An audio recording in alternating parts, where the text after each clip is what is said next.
Vamos começar com a oração aí? Pastor Valmirã fazendo essa oração.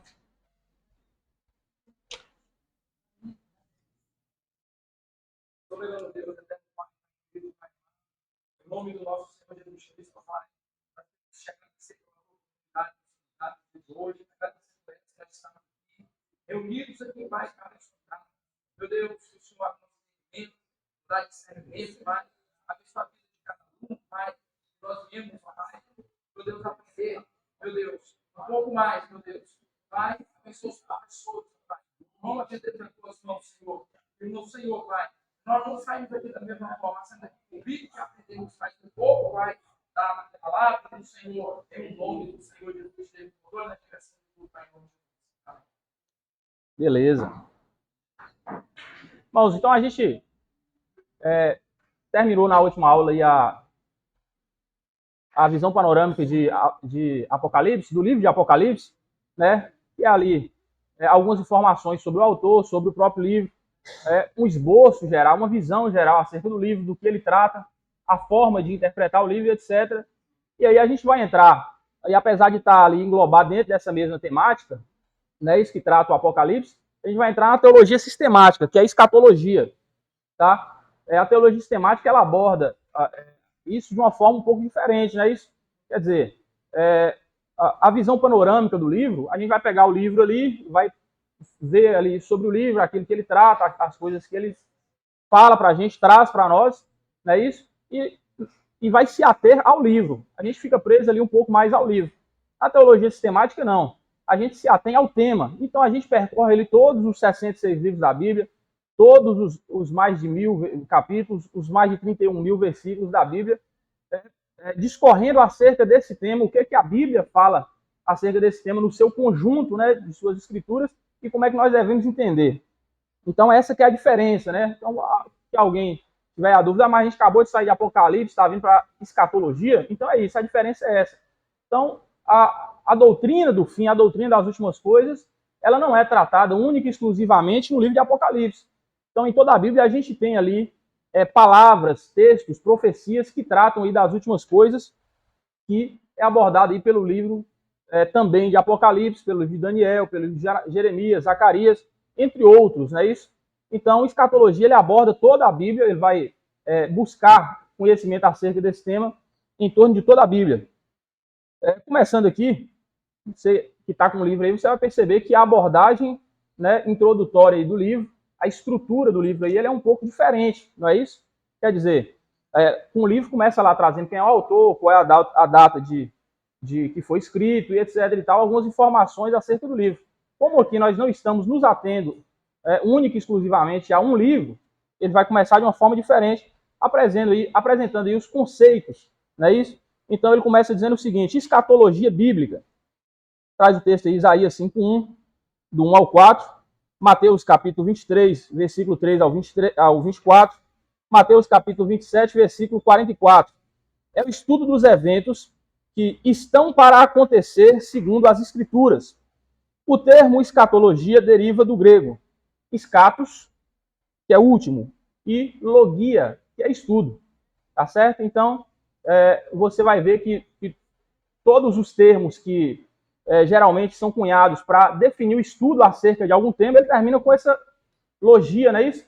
Sociologia, biologia, e, etc, e por aí vai. E nas matérias aqui também que traz o estudo da Bíblia, também tem esse sufixo aí, né? Logia ou logia no grego, né? Isso que quer dizer estudo. Então, escatologia é nada mais do que o estudo das últimas coisas, estudo das coisas finais que estão por vir. Nas primeiras palavras do texto de Apocalipse 1:1, podemos entender o sentido da escatologia para a igreja. Significa, para os cristãos, o estudo ou a doutrina das últimas coisas.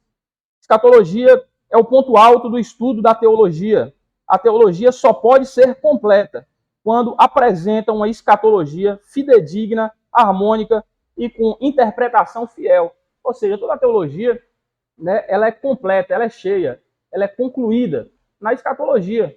Quer dizer, o objetivo final, não é isso? Tudo que nós fazemos com vista em um objetivo final. Se não existe aí esse objetivo final, você também não tem a motivação. Então as coisas são sem sentido. Não é isso? Então, por que é que nós fazemos o que fazemos? Somos como somos?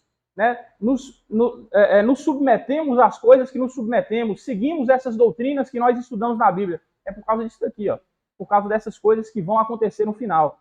É a recompensa, é o alvo, o objetivo final, é a motivação. Pela palavra profética, Deus informa aos homens algo sobre os tempos e estações que estabeleceu sobre o seu próprio poder. Citando aqui Atos 1,7. Para os salvos, maravilhosas e surpreendentes coisas estão reservadas dentro de um futuro breve, de riquezas ímpares e regozijantes. Para os ímpios que não se arrependeram, o quadro futurístico é dramático e lamentável. O sofrimento eterno os colocam no inferno real de dor e desespero. Os acontecimentos do futuro têm sido assunto de interesse da humanidade, principalmente neste século. A Igreja de Cristo aguarda um futuro glorioso, como consequência de sua comunhão com Deus. De novo, aí falando aí do objetivo final.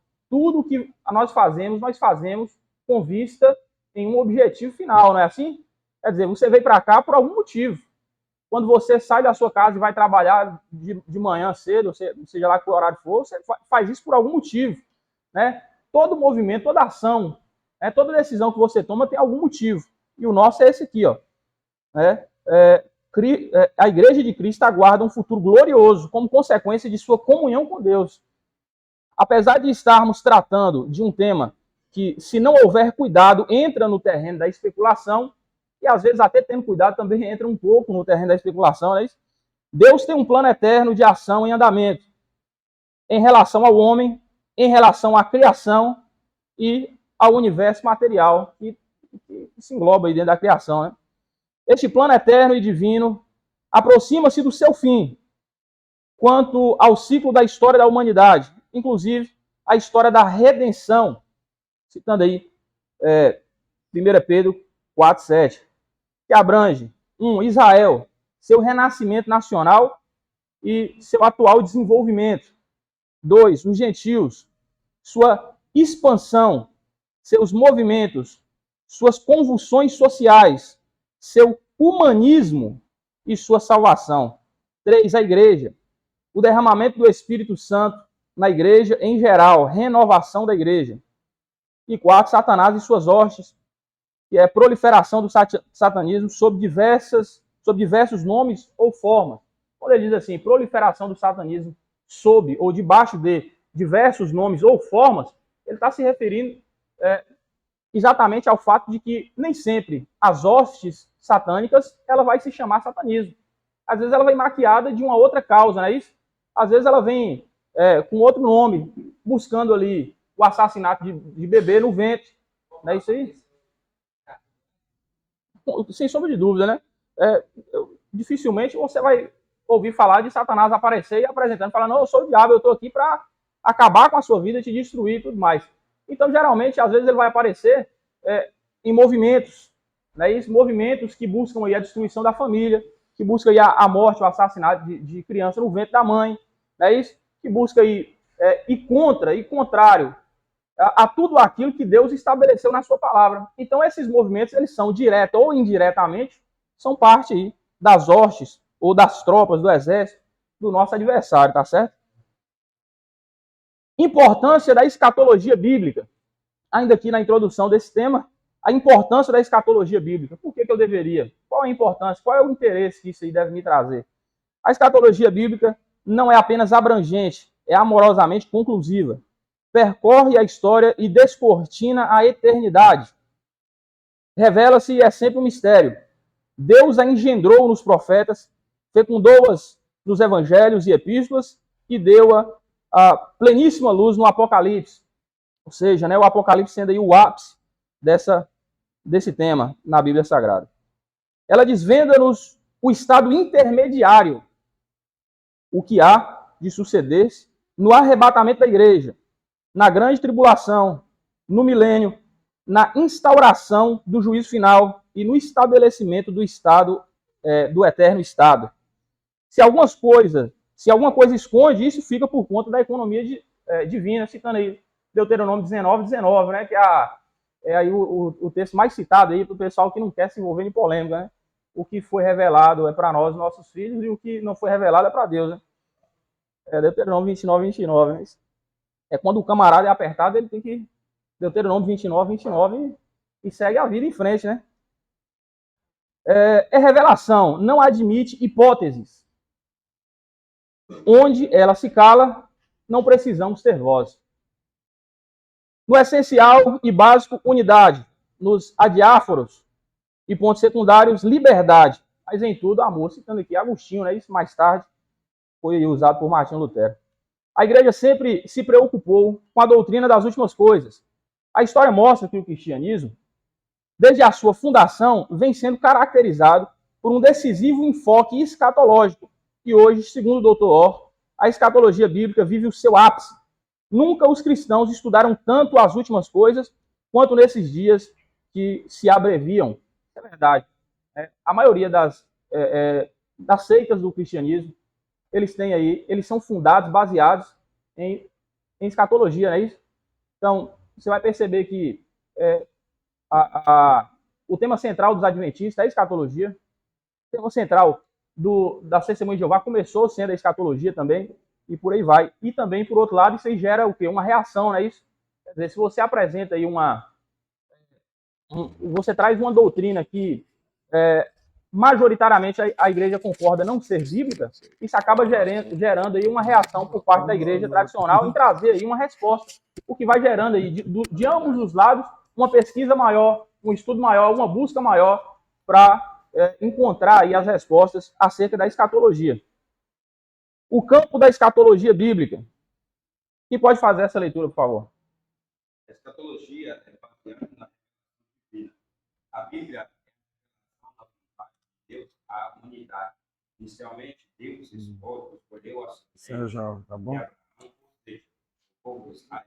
Mas Deus ampliou e formou um novo povo.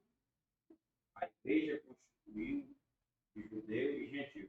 A partir de então, a igreja divina. Toda a geração e a igreja caminha para a esperança, pois é identificada como peregrina e paraceira. Ela existe por causa da esperança. A esperança indica uma meta, traça planos para um futuro. O mundo pagão se fecha dentro de um fatalismo histórico, sem expectativa, sem futuro, mas a Bíblia revela. É isso. A escatologia pertence ao campo da profecia. Primeiro, é baseada na revelação divina. Não é isso? Então, às vezes, quando alguém vai falar aí sobre a escatologia, sobre esse tema, muita gente começa a invocar aí, não é isso? Ah, não, mas a epístola de Enoque e tal. Ah, mas o Apocalipse de João, o Apocalipse de Tomé, e por aí vai. Livros apócrifos, lendas judaicas, etc. e tal, Guimarães, Talmud, essas coisas, né? Mas a gente entende que a escatologia ela tem que ser produzida em cima daquilo que está na Bíblia, e não com recursos que estão fora da Bíblia, né? Isso, recursos extras e tudo mais. Esses recursos, eles não são totalmente desprezíveis em tudo. Quer dizer, existem situações em que esse recurso é muito bom. Entender o contexto das coisas é importante, né? Você tem lá um contexto histórico, você vai lá buscar nesses livros e você aprende muita coisa acerca de como é que era o dia a dia, entre outras coisas. Agora, para criar-se doutrinas, né? Isso, Antônio Gilberto já dizia, né? A doutrina é uma prática normativa baseada em falas claras da Bíblia Sagrada que são confirmadas, né? Isso? Então não pode ser baseada em lenda judaica ou em lenda de outra, qualquer que seja a religião e tudo mais. Eu até cheguei a ver algumas pessoas aí falando aí das lendas dos ugaríticos, não é isso? Dos Anunnakis lá e tudo mais, que isso e aquilo, porque parece com a Bíblia e tudo mais, então, e o cara começa a inventar aquelas teorias mirabolantes, não é isso? Mas pra gente o que serve é a Bíblia, única e exclusivamente a Bíblia Sagrada.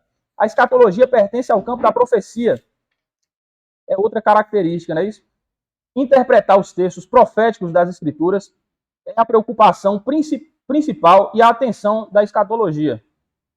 As verdades proféticas se tornam claras e definidas quando se tem o cuidado de interpretá-las seguindo os princípios da hermenêutica, observando o seu contexto histórico e doutrinário. Então, existe aí uma forma, um método de você ler aquele texto, levando em consideração alguns fatores, como para que ele foi escrito, por que ele foi escrito, quando ele foi escrito, em qual cultura ele foi escrito, né? Tem um rapaz que ele gosta muito de usar esse exemplo sobre as expressões idiomáticas, né? Isso quer dizer, se daqui 2000 anos no futuro alguém de uma outra cultura completamente diferente, em um outro país completamente diferente, pegar lá e ver lá falando bem assim, o Renato pisou na bola, de repente ele vai achar que eu literalmente pisei em uma bola, não é isso? Mas a gente sabe que isso é o quê? É uma expressão idiomática, é popularmente chamada de gíria, né? Assim, quer dizer, isso tem um significado, sofreu semântica. Então, significa o quê? Significa que a pessoa cometeu um erro, ele vacilou ali em alguma parte, em algum lugar, né? Assim, então, tudo isso aí tem que ser levado em consideração. Essa que é as regras da hermenêutica que ele está dizendo. Você leva em consideração quando foi escrito, para quem foi escrito, em que cultura foi escrito, o que isso queria dizer para aquele povo e tudo mais. Então, dentro desses critérios aí, seguindo esses critérios, né, o estudo da escatologia, ele tem essas características aqui. O método de interpretação da escatologia, quem pode ler, por favor?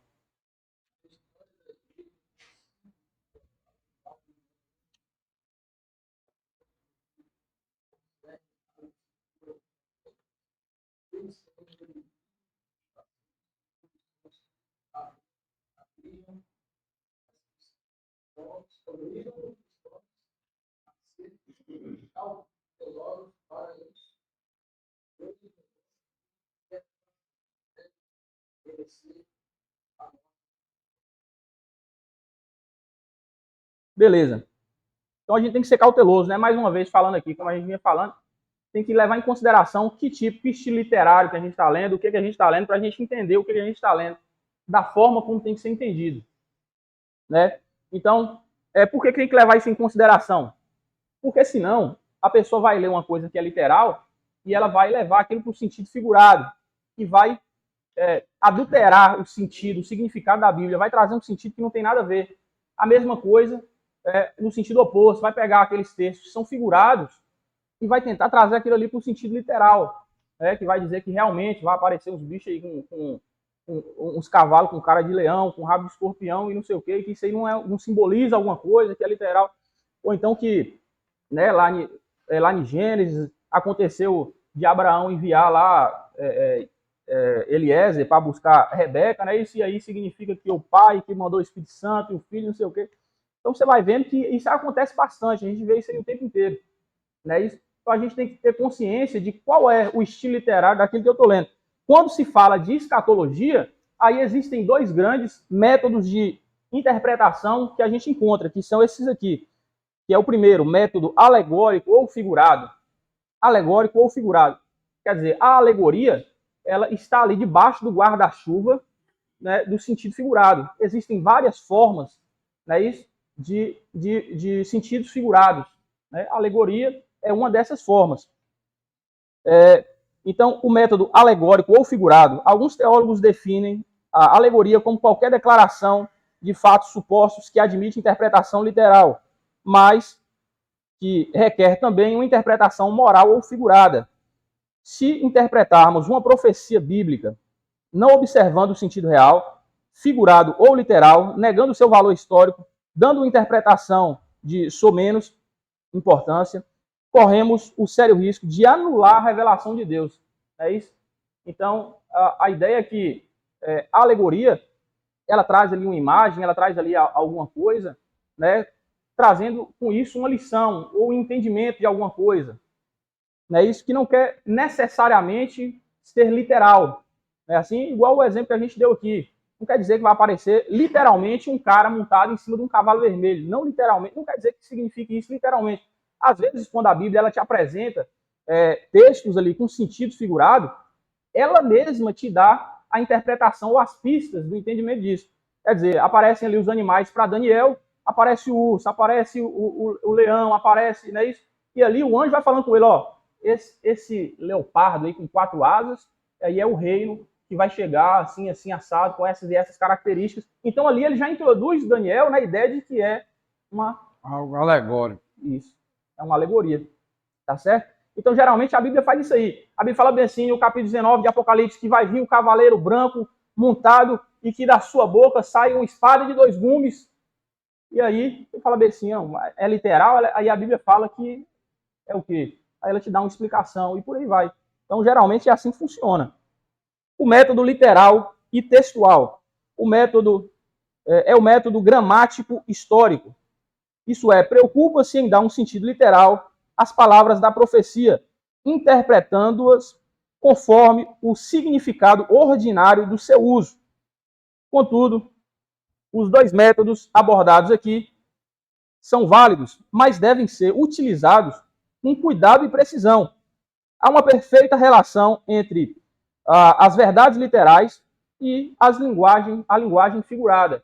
Então, mais uma vez, existe forma de distinguir, existe método de distinguir. Uma dessas é essa que a gente citou. O próprio livro ali, ele começa a te dar, né, isso, o método de interpretação. Geralmente, o método exegético que você usa em uma perícope, ou seja, em uma pequena seção ali de texto, ele tem que ser o mesmo durante toda aquela pequena seção ali.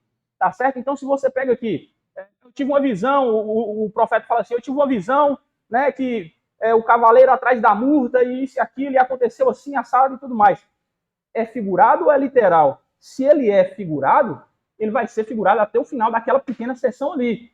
Se é literal, ele vai ser literal até o final. Agora, se ele está falando ali, né, alguma coisa figurada para representar algo literal, o texto geralmente ele te introduz isso aí, ele te dá as pistas que você precisa para você entender isso aí, tá certo? Por exemplo, né, a gente vai chegar lá, essa questão das semanas. O pastor Valmiranda falou aí que gostou dessa questão das semanas aí. Então, se a Bíblia diz que as semanas de Daniel eram semanas de anos, e as primeiras 69 semanas, elas eram semanas de anos, então, a última semana também tem que ser, por regra exegética, hermenêutica, semana de anos. Aí o pessoal fala, mas não pode ser 7 anos? Tem que ser. Tem que ser, porque a mesma regra tem que se aplicar para todo aquele pequeno contexto ali, aquela seção. Se ela começa assim, ela tem que terminar assim. E por aí vai. Mas a gente vai avançando. Quem pode fazer essa leitura aí? O plano de Deus para Israel. Descendente de Abraão. Gênesis capítulo 12, versículo 1 e 3. Os filhos de Israel foram privilegiados como nenhuma outra nação foi. Deus escolheu a nação israelita para o estabelecimento de seu plano salvífico, beneficiando toda a humanidade. Abaixo vemos as bênçãos de Deus para com Israel. 1. Israel é a nação eleita por Deus. 2. Deus promete abençoar o mundo através de Israel. 3. Deus outorgou a Israel 7 privilégios. A. Adoção de filhos. B. A glória manifesta no monte, no tabernáculo e no templo. C. Os concertos com Abraão, Moisés e Davi. D. A lei. E. O culto consistia no serviço espiritual, sacrifícios, ofertas e festas. F. As promessas e, por fim, G. Israel rejeitou o próprio Cristo, que nós consideramos o privilégio dos privilégios. Então aqui ele vai começar, aqui nós vamos começar a ter aqui uma contextualização, tá certo? Uma contextualização, para nós entendermos o fim, o autor ele vai fazer aqui um breve resumo, desde o começo até o ponto em que estamos e aonde chegaremos. Então, começa com esse movimento coletivo, começa com Israel, através de Abraão. Então, você tem aqui essas características do plano de Deus para Israel, dos descendentes de Abraão e a história de Israel em 10 períodos. Essa é uma das formas de dividir, né, isso, a história em períodos, a história de Israel, que é patriarcal, de Abraão até José, ou de Abraão encerrando em José, é isso? Abraão, Isaac, Jacó, encerrando em José. Opressão, o período passado no Egito. Peregrinação com Moisés no deserto, encerrando com Josué. E alguém, você pode pensar assim, mas Josué parou no deserto ainda, mas ele parou na entrada, não é isso? Na entrada da terra. Conquista com Josué. Indecisão no período do juiz. Se você for olhar o livro do juiz, é sempre a mesma coisa o tempo inteiro. Todos os juízes vai ser assim. O povo se desviou, começa com a morte de Josué. O povo se desvia e Deus tira a sua proteção, o povo cai em situação, né, miserável, e aí volta para Deus, pede um libertador. Deus manda um libertador. Quando o libertador morre, aquela geração morre e os filhos fazem a mesma coisa e assim vai se repetindo até o final. Que é esse período que ele chama de indecisão. Consolidação, a época do Reino Unido. Divisão, a época do reino dividido. Maldição, cativeiro ou cativeiros. Dispersão, que é o período interbíblico até a vinda de Jesus. Purificação, Daniel 9:24. Vai chegar ainda. Não é isso? Então, entre esse ponto 9 e ponto 10 aqui, existe um hiato, que é o tempo da igreja. Desobediência e rejeição de Israel. Deus demonstrou sua presença, seu poder e seu nome. Israel falhou e a tudo rejeitou. Não foi uma nem duas vezes, né? As consequências dessas rejeições foram: perderam o reino, a casa ficou deserta, foram dispersos, seus ramos foram quebrados. Israel, no plano divino para a salvação. Quem pode?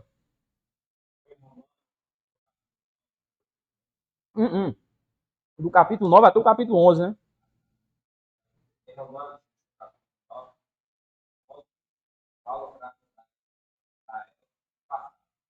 Da sua rejeição do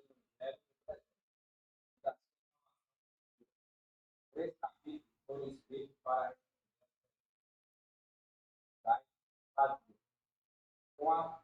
como a promessa de Deus a Abraão e a nação de Israel. Quando a ação de Israel, como um todo, não pertence parte do Evangelho. O argumento de Paulo, aquele momento que Paulo faz Israel. Então, beleza. Ele vai aqui elencar, não é isso? Ele vai aqui discorrer acerca da argumentação de Paulo nesses 3 capítulos, onde ele começa falando da eleição de Israel, no capítulo 9, em detrimento aí, do povo indumeu, né, isso, de Esaú, e depois da sua rejeição e, por fim, da sua futura salvação. Capítulo 11 fala muito bem a respeito desse plano divino de Deus para Israel, para o povo de Israel. O aliancismo acredita que Israel perdeu o seu lugar para a igreja, que viraram a mesma coisa. A igreja é Israel hoje. Nós entendemos no dispensacionalismo que Israel é uma coisa, igreja é outra coisa. Apesar de haver, né, alguma participação, né, das promessas que foram feitas à descendência de Abraão por parte da igreja, são duas coisas diferentes. A gente vai entender mais à frente e como é que se diverge uma coisa da outra. Existem algumas características, existe algum tratar de Deus que ainda vai acontecer, que é exclusivo para Israel. Então, assim, falando de forma resumida, existem coisas que a igreja herdou, e existem algumas coisas que são só da igreja ou só de Israel, tá certo? Então, vamos lá. Como é que é a argumentação de Paulo aqui, então? Primeiro elemento, Romanos 9, 16 ao 29. É um exame da eleição de Israel no passado. Em Romanos 9, do 6 ao 13, Paulo fala que a promessa de Deus a Israel não falhou, pois a promessa era só para os fiéis da nação. Visava somente o verdadeiro Israel, que eram fiéis à promessa. Sempre há um Israel dentro de Israel, que tem recebido promessas. Em Romanos 9, do 14 ao 29, Paulo chama a nossa atenção para o fato de que Deus tem o direito de fazer o que ele quer com os indivíduos e as nações. Tem o direito de rejeitar a Israel se desobedecerem a ele, e o direito de usar de misericórdia para com os gentios, oferecendo-lhes a salvação. Isso aqui a gente chegou até a comentar, assim, superficialmente na semana passada, acerca desse haver um Israel dentro de Israel. A gente pode entender isso aqui fazendo aí uma comparação com a própria igreja. Mais uma vez, não é isso? Nem todo mundo que congrega nas igrejas, não vou dizer necessariamente nessa igreja, mas nas igrejas de uma forma geral, nem todas as pessoas que vão à igreja são necessariamente crentes de verdade. Né? Tem pessoas que vão para a igreja porque o pai é crente, ou porque a mãe é crente, a namorada, não é assim? É assim que funciona. Então, nem todas as pessoas que vão à igreja são necessariamente crentes de verdade. Né?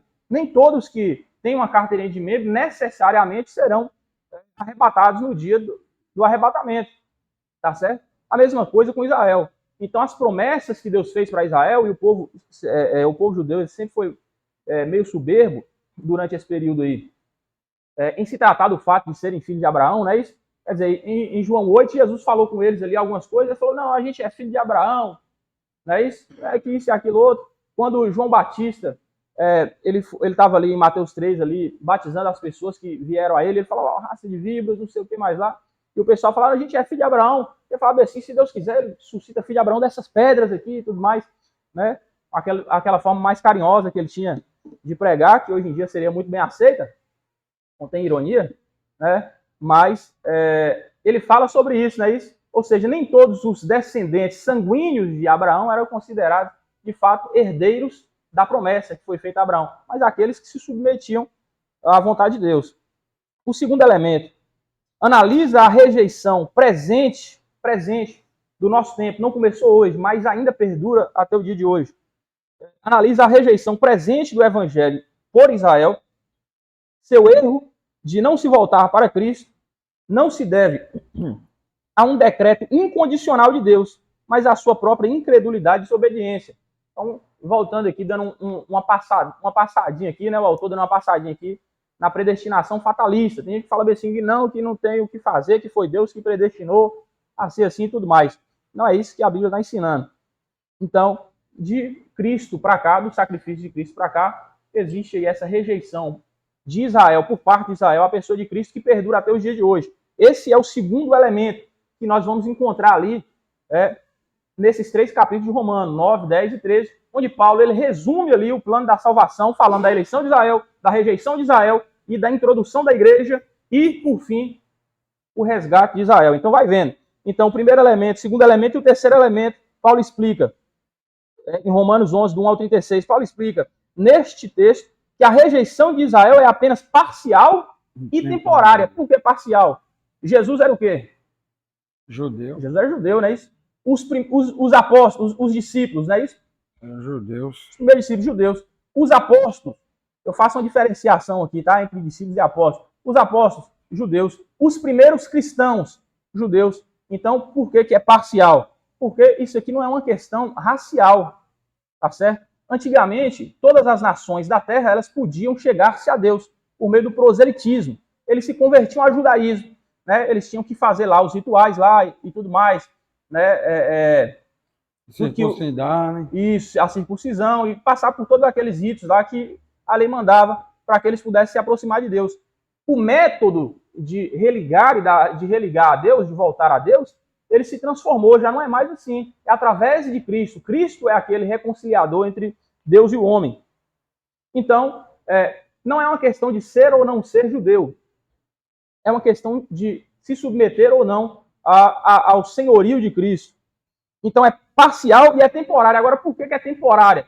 Que é parcial, a gente entendeu, não é isso? Agora, por que é temporária? É porque, após acabar este período dos gentios, este período de graça, né, que foi derramado aí para que entrasse os gentios, aí volta Deus a tratar de novo com Israel, lá de onde ele parou, para que os gentios entrassem. Aí Deus ele vai voltar a ter um tratar de novo com Israel. Então ele é parcial e ele é temporário. Israel, por fim, aceitará a salvação divina em Cristo. O argumento do apóstolo Paulo contém vários passos, a saber, primeiro, Deus não rejeitou o Israel verdadeiro, pois ele permaneceu fiel ao remanescente, que permanece fiel a ele, aceitando em Cristo.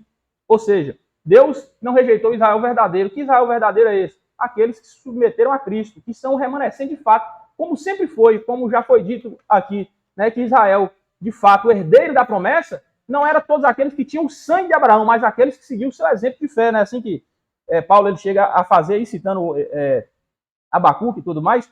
2. No presente, Deus endureceu a maior parte de Israel, porque os israelitas não quiseram aceitar a Cristo. Como é que se entende isso? Assim não é predestinação, porque endurecer. O que é? Como é que se entende assim endurecer? A Bíblia diz que Jesus ele falou que enviaria o seu Espírito Santo, lá em João 14, ele enviaria o seu Espírito Santo, ou é 16, ele enviaria o seu Espírito Santo para convencer o homem do pecado, da justiça e do juízo. Lá em Romanos 1, ele chega a dizer que, por conta da dureza do coração das pessoas, o Espírito Santo parou. Como é que o homem ele pode se arrepender? Através da influência do Espírito Santo. Lá em Hebreus 3,15 ele fala o quê? Quando ouvir a voz do Espírito Santo, não endureça o vosso coração, como na provação do deserto, etc. e tal. Existe a possibilidade de você endurecer o seu coração e não ouvir? Ele vai insistir com você para frente, para sempre? O que é esse endurecer? O que é esse entregar suas próprias paixões que Paulo fala lá em Romanos 1? Não quer dizer que você estava lá todo bem disposto, eu vou servir a Deus, e Deus falou, não te quero não endurecer o seu coração. Quer dizer que ele insistiu até certo ponto, e ele falou, então vai. Entendeu? Então a gente precisa entender isso aqui da forma correta. 3. Deus transformou a transgressão de Israel, a crucifixão de Cristo, numa oportunidade para proclamar a salvação a todo o mundo. 4. Durante esse tempo presente da incredulidade nacional de Israel, a salvação de indivíduos, tanto os judeus como os gentios, dependem da fé em Jesus Cristo. Como eu falei, o método mudou, né? Assim? 5. A fé em Jesus Cristo por parte do Israel nacional acontecerá no futuro. E tem acontecido. Tem muito judeu aí abandonando o ortodoxismo, né, para se tornar judeu messiânico e tudo mais, admitir. Já aconteceu aí, inclusive, de pessoas aí do Congresso lá de Israel falar lá que eles precisavam resgatar Jesus de volta, né, para a sua cultura, porque era um judeu e etc. e tal. Então, assim, existe uma certa movimentação. É evidente que não vai acontecer até o tempo que precisa acontecer, não é isso? O propósito 6, o propósito sincero de Deus é misericórdia, tanto dos judeus como dos gentios. É incluí-los em seu reino, todas as pessoas que creem em Cristo. Tá certo? Então, aspectos interessantes em Romanos 3 a 11. Quem pode fazer essa leitura aí, por favor? Ô professor, Sim? só uma ressalva aqui. Então, pelo o escritor do livro aí, baseado na Bíblia, nada com o momento vivido de guerra, com política, nada ao caso. Mas pelo ensinamento aí, nós, gentios, muitas das vezes erroneamente, endeusamos Israel. Lógico, Israel é uma nação de Deus, mas haverá um tratado de Deus com Israel. Então nós temos que orar por Israel, mas Israel, infelizmente, ele mesmo puxou maldições para cima dele por não confessar a Cristo. É mais ou menos assim? A ideia é o seguinte, desde sempre, desde quando Israel passou a existir como um povo, que foi no Egito, existe uma tentativa constante de destruir Israel. Sim. Tentativa constante. Desde quando o faraó jogou os meninos no Nilo, de lá para cá sempre existiu uma sequência de tentativas constantes, uma atrás da outra, de aniquilar a nação de Israel. Israel como um povo, aniquilar. Tá certo? Existem alguns países que abertamente declaram essa intenção. Não é isso? Enquanto houver um judeu vivo, não haverá paz, não sei o quê, etc. e tal. Agora, existe uma questão importante acerca dos inimigos de Israel. A Bíblia nos ensina a orar por Israel. Não é isso? Eu, particularmente, tenho uma ascendência judaica por parte de avó. Né? Os ascendentes da família de minha avó materna, né, vieram fugindo da Inquisição e tudo mais. Mas, independente disso daí, existe uma promessa, né, para quem ora para Israel, para quem ama Israel e tudo mais. Agora, é importante entender como é que funciona o tratar de Deus. Deus falou que levantaria Babilônia que permitiria, né, que Babilônia se levantasse para que ele castigasse os judeus. E depois que Babilônia se levantou e Deus permitiu que isso acontecesse para que ele castigasse os judeus, ele falou que Babilônia se aproveitou, as nações se aproveitaram do momento em que ele estava irado, né, e maltrataram Israel, e agora seriam aniquiladas. Não existem mais. Não existem mais, essas nações não existem mais. Então, até quando você é uma ferramenta de juízo, né, contra Israel, isso não significa que é bom. Algumas pessoas não entendem isso, a questão, mas foi Deus que incitou Babilônia contra Israel? Não. Já existia uma predisposição, não é isso? Desde quando Ezequias abriu as portas de Israel para Nabopolassar, né, que Nabucodonosor foi lá, olhou e cresceu o olho, falou: o templo, olha, tudo de ouro e não sei o que mais lá. Desde aquele momento já existia uma pretensão. O que Deus faria era: vou tirar a mão, vou deixar que isso aconteça. Não é isso? Agora, depois ele iria castigar o povo babilônico e tudo mais por aquilo que ele fez. Então, assim, Deus ele tem o seu tratar com Israel. Agora, da nossa parte, a Bíblia só nos incita, ó, clama por Abençoar. Israel aí, abençoa esse lugar aí, tá certo? Paulo, ele, no capítulo 9, ele começa a elencar as vantagens, né, que ele teria por ser judeu e tudo mais, por ter recebido a promessa, por ser da geração do Messias e tudo mais, etc. Atualmente, para o cristão, qual é a vantagem em ser judeu?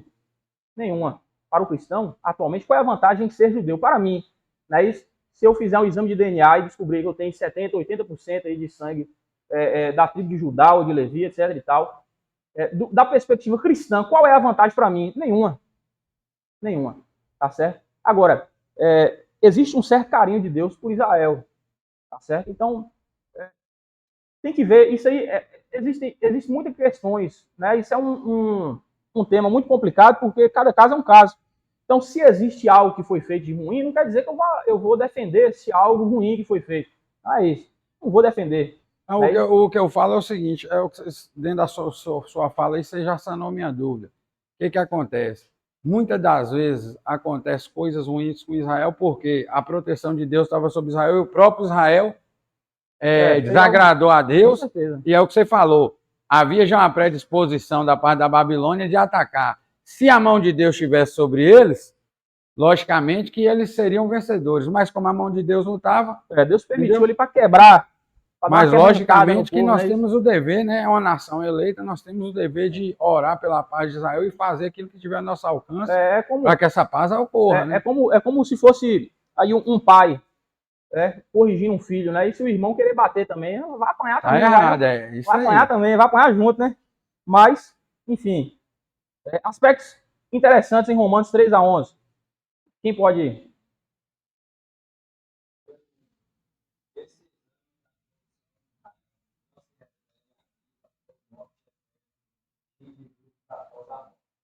Pelo contrário, Paulo está tratando de modo que Deus liga com nações e povos e que se direito vai ter que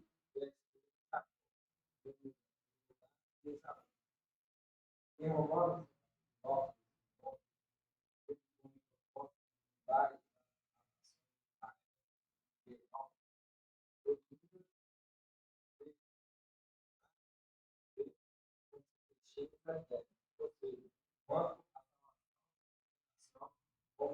Olha isso aí. Então, algumas pessoas vão dizer assim, não, é que Deus, ele escolheu para salvar a Jacó, escolheu para... Estava falando ali dos indivíduos, que Deus queria salvar Jacó e condenar Esaú.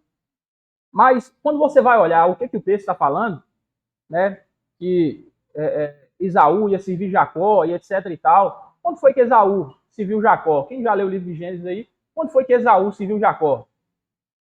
A pessoa de Esaú serviu a pessoa de Jacó. Quando isso aconteceu? Muito pelo contrário, não foi não? Quando Jacó ele estava voltando para casa, ele mandou gente na frente, mandou gado, mandou servo, falou, não, eu sou seu servo e tudo mais. E Esaú falou, eu não preciso de nada que é seu, eu estou com muita fartura, a coisa está boa por aqui, pro meu lado. Então, Esaú, pessoalmente, nunca foi servo de Jacó, ele estava falando dos povos, tá certo? Então, Deus ele tem, se Deus escolhe soberanamente, conforme o apóstolo Paulo diz lá em 1 Coríntios 12, Deus escolhe soberanamente as pessoas, distribui os dons, distribui as funções, os ministérios, soberanamente. Aí, porque fulano prega e eu canto, eu falo, não, eu quero cantar, eu quero pregar. Não, irmão. Deus ele te deu o seu dom, você tem que administrar o seu dom, o seu talento, não é isso? Granjear talentos com esse seu talento aí. Entendeu? Então, o que o texto está falando aqui é da forma como Deus selecionou a nação para um determinado ministério, para uma determinada função. Tá certo? Nada tem a ver com salvação, com predestinação fatalista, nem nada desse tipo aí. No 2.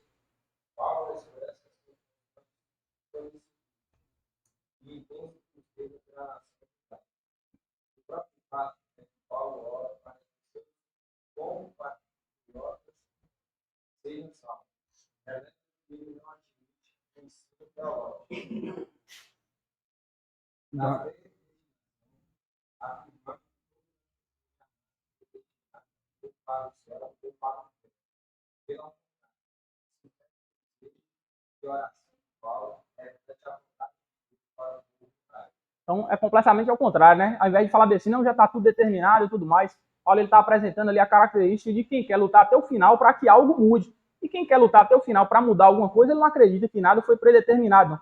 Rapaz, Paulo fala um negócio em Romanos 9, eu vou te falar um negócio aqui, viu? Eu não acredito que muitas pessoas teriam coragem de falar isso, não. Paulo ele chega a dizer que se ele pudesse, se faria anátema para que os irmãos dele fossem salvos. Tem que se separar para refletir um pouquinho no que Paulo está dizendo aqui nesse capítulo 9, eu vou te falar, viu? É difícil. 3. Moisés, né? Esse é o meu nome, do nome da vida. Estado espiritual e da maioria não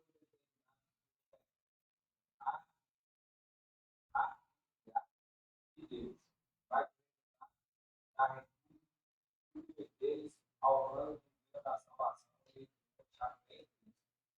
em número objetivo, porém facilidade, plano de Deus, e fiel à fé, obedecer com a Deus, se tornar filho de Deus. Esse fato ressalta a importância da obediência e a eleição da parte de Deus.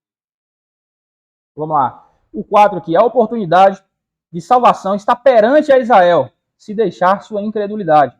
Os gentios convertidos, que fazem parte da igreja de Deus, são advertidos que correm o mesmo risco de serem cortados da salvação. Rapaz, Paulo falou isso aqui em Romanos 11, né? Isso que tinha algumas pessoas, nas palavras de Paulo, que estavam se achando. E Paulo ele vai chamar a atenção, fala assim, ó, você não pensa que se ele cortou os galhos originais, ele não vai cortar você, que é enxertado aí na videira. Não vacila não, anda na linha, não é isso que Paulo fala lá? Eles devem perseverar na fé, com temor. A advertência aos gentios em Romanos 11, do 20 ao 23, pelo fato da falha de Israel, é tão válida hoje quanto foi no dia em que Paulo escreveu. Continua a mesma coisa, não é isso? A Bíblia fala sobre promessas de restauração a Israel quando aceitarem o Messias, ao findar-se a grande tribulação, na iminência da volta pessoal de Cristo. Então, vai haver a restauração de Israel na parousia. A gente falou daquela última vez, não é isso aqui? De uma palhinha aqui sobre o pré-tribulacionismo. Tem o arrebatamento e tem a parousia, que é o quê? O aparecer, o aparecimento de Cristo nos ares.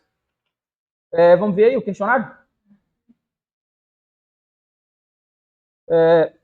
Quanto à escatologia bíblica, é certo dizer que... Quem pode?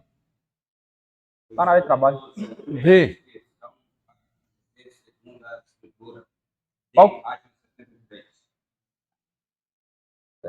Outra pessoa aí no 2. É incorreto dizer que...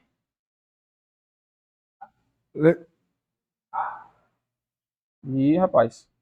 C. Inicialmente, Deus escolheu a igreja para revelar sua vontade. Foi Israel. Olha lá, já no questionário aí, confere aí se você respondeu certo. Quem respondeu errado, já corrige aí. DCB, errado. Letra 3. Vamos lá? Vamos tomar um café lá? Bola. Olha lá, olha lá.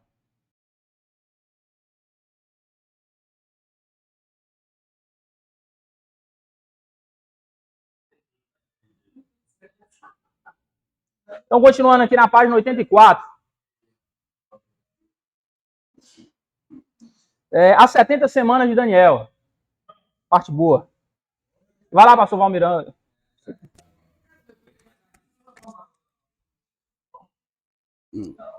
A semana dos anos equivalem a 490 anos. Bora ler aí. Daniel, capítulo 9, do 24 ao 27. Tem como colocar em nós? Daniel 9, do 24 ao 27. Coloca na telão aí. E aí, justamente, o texto de que se trata, né?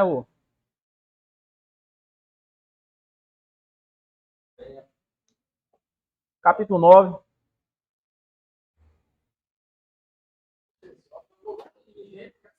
Não, clica lá dentro.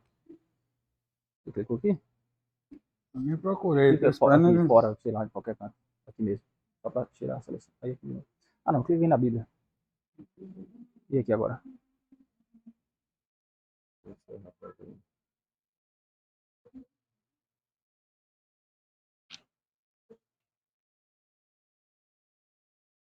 tiver a Bíblia aí e quiser abrir também, der errado aqui, dá certo aí. Daniel 9.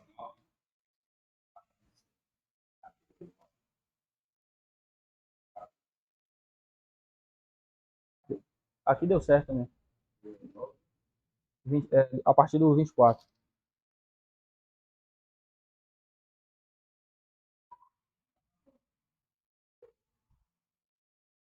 Não, é 27.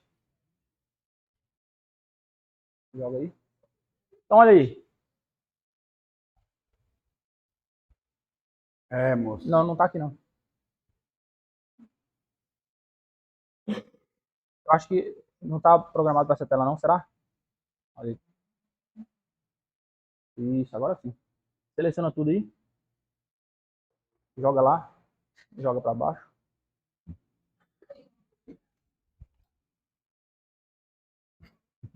Setinha para baixo. Setinha para baixo. Viu? Beleza. Então, Daniel, capítulo 9, a partir do versículo 24 até o 27.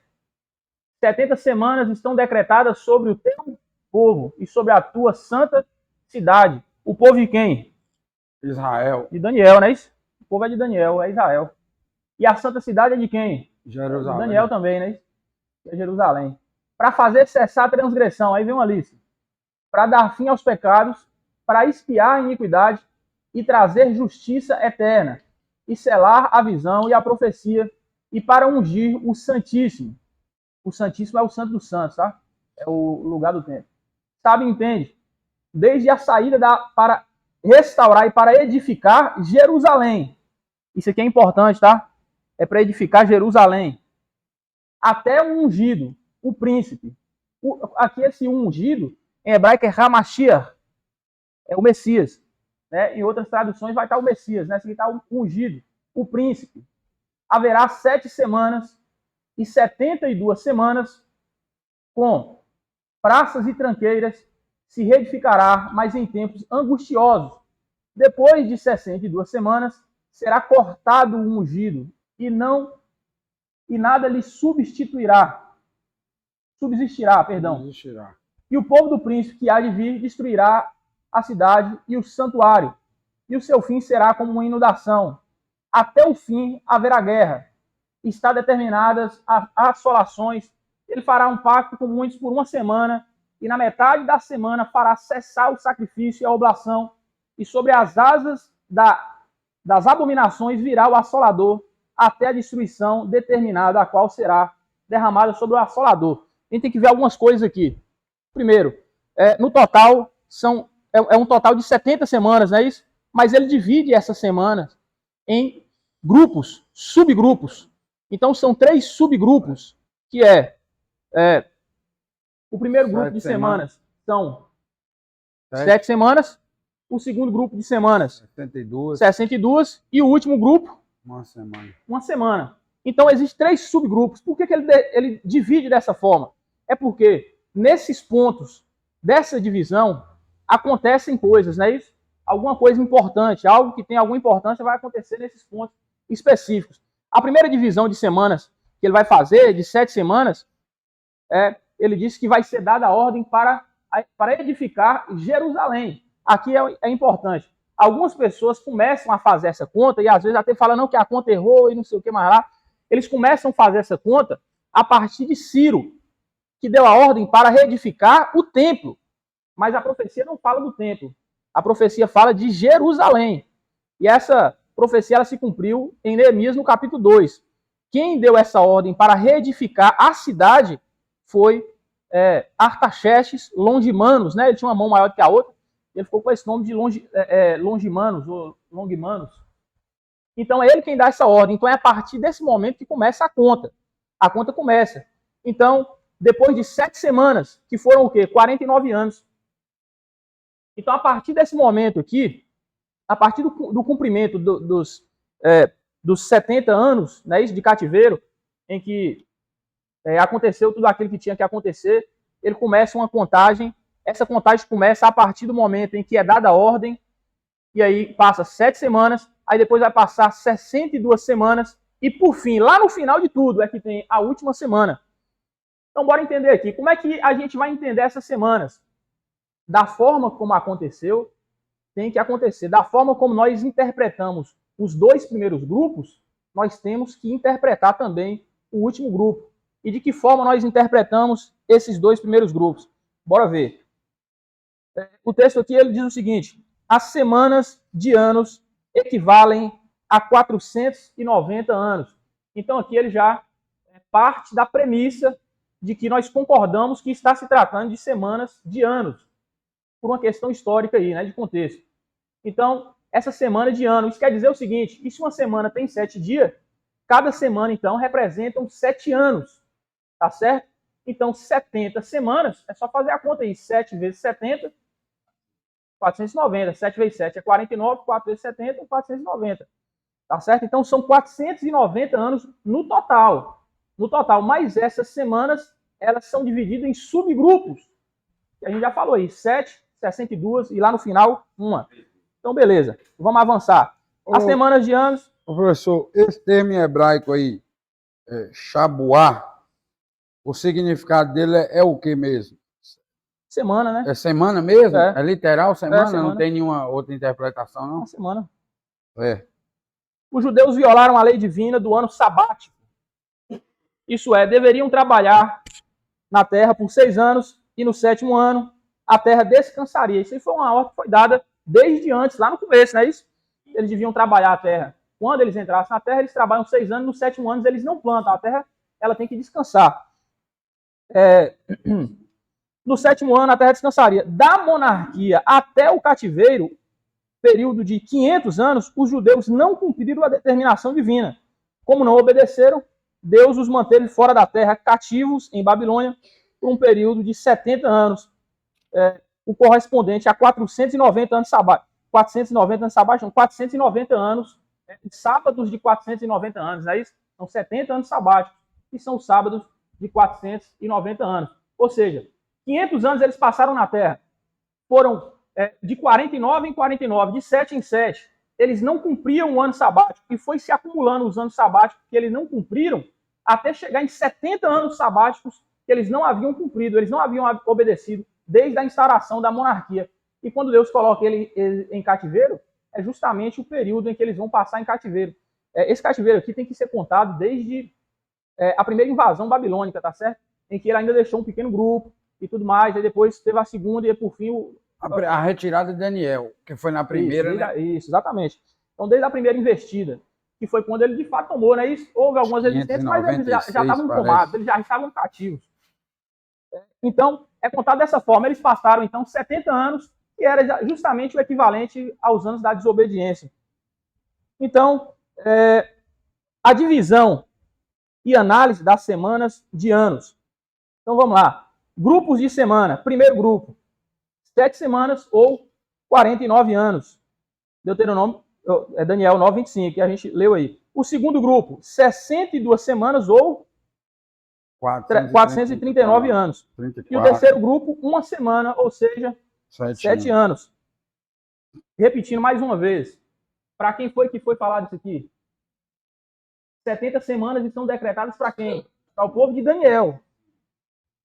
E sobre a cidade santa de quem? De Daniel também. Ele é judeu.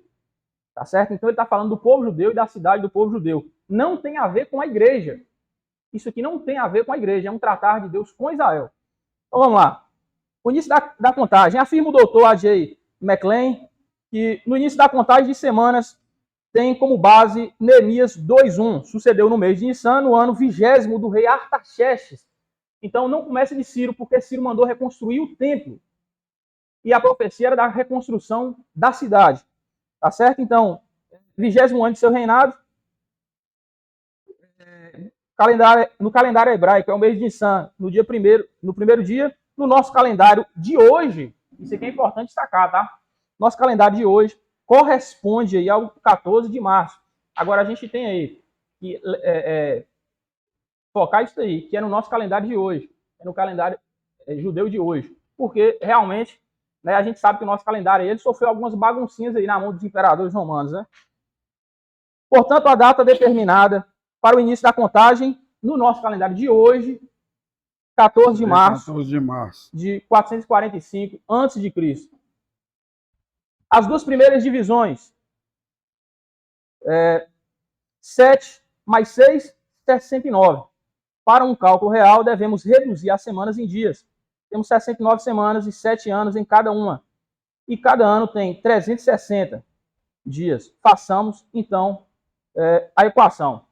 Importante lembrar aqui, né, isso, que, de novo, o nosso calendário sofreu algumas alterações, não é isso?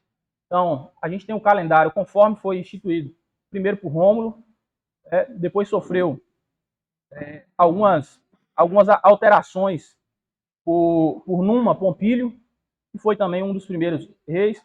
Né? Depois Júlio César mexeu no calendário, depois Augusto também acrescentou alguma coisa no calendário, e por fim Dionísio. Né? Mas enfim, iniciando a contagem de 14 de março de 445 a.C., contando 173.880 dias, chegamos exatamente em 6 de abril do ano 32 a.C., quando Jesus entrou em Jerusalém montado em seu jumentinho, conforme a profecia de Zacarias 9:9 e o cumprimento em Lucas 19:28-44. Os 173.880 dias são correspondentes ao período de 14 de março de 445 a.C. até 6 de abril de 32 depois de Cristo. O cálculo, aqui tem um cálculo, com o livro aí você vai ver como é que ele faz esse cálculo, não é isso? Professor, só uma ressalva aqui, talvez a dúvida da irmã pode ser de alguém. O calendário nosso político e econômico é um só, no mundo todo. Lá em Israel, hoje é 4, né? 4 de março e tal, é um só. Só que o calendário religioso deles é diferente. É igual o calendário chinês. É diferente do nosso. Só que para política e economia, esse é o gregoriano, né? Que é esse calendário gregoriano. Nosso.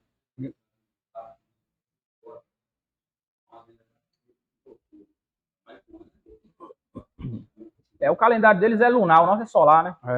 Então eles seguem aquele mesmo calendário.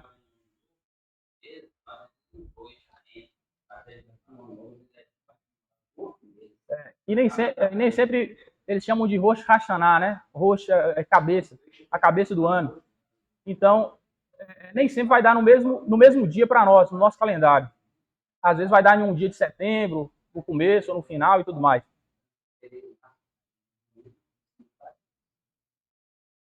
Entendeu? Então, assim, na realidade, eles usam o nosso calendário mais para questões internacionais, né? Igual os irmãos falaram aí. É questão política ou economia mundial. Né? Isso, a gente também, para tratar internacionalmente, a gente trata com dólar, né? Mas a gente tem um real aqui, não está valendo muito aí, mas está pagando os negócios, né?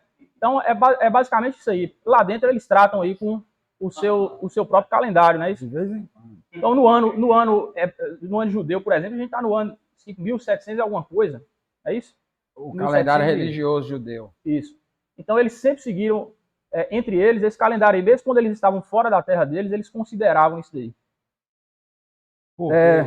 Porque eles não contam igual nós, antes de Cristo e depois de Cristo. Eles contam um período só. É verdade. Para eles aí.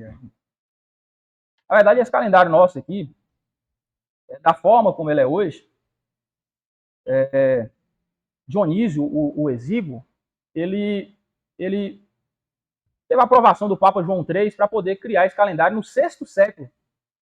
Tá certo? Então, cada região eles tinham sua própria forma de contar o tempo. Então, por exemplo, os gregos, geralmente, eles contavam pelas suas Olimpíadas. Então, na primeira Olimpíada, na 7ª Olimpíada, na 8ª, na 100ª Olimpíada e tudo mais, eles usavam isso aí para contar o tempo. Algumas pessoas usavam o ano do reinado de algum imperador. Não é isso? A própria Bíblia, você vai ver Lucas fazer isso aí, ó, no ano tal do imperador fulano de tal, no ano tal do rei isso, aquilo outro. A Bíblia também faz isso aí, não é isso?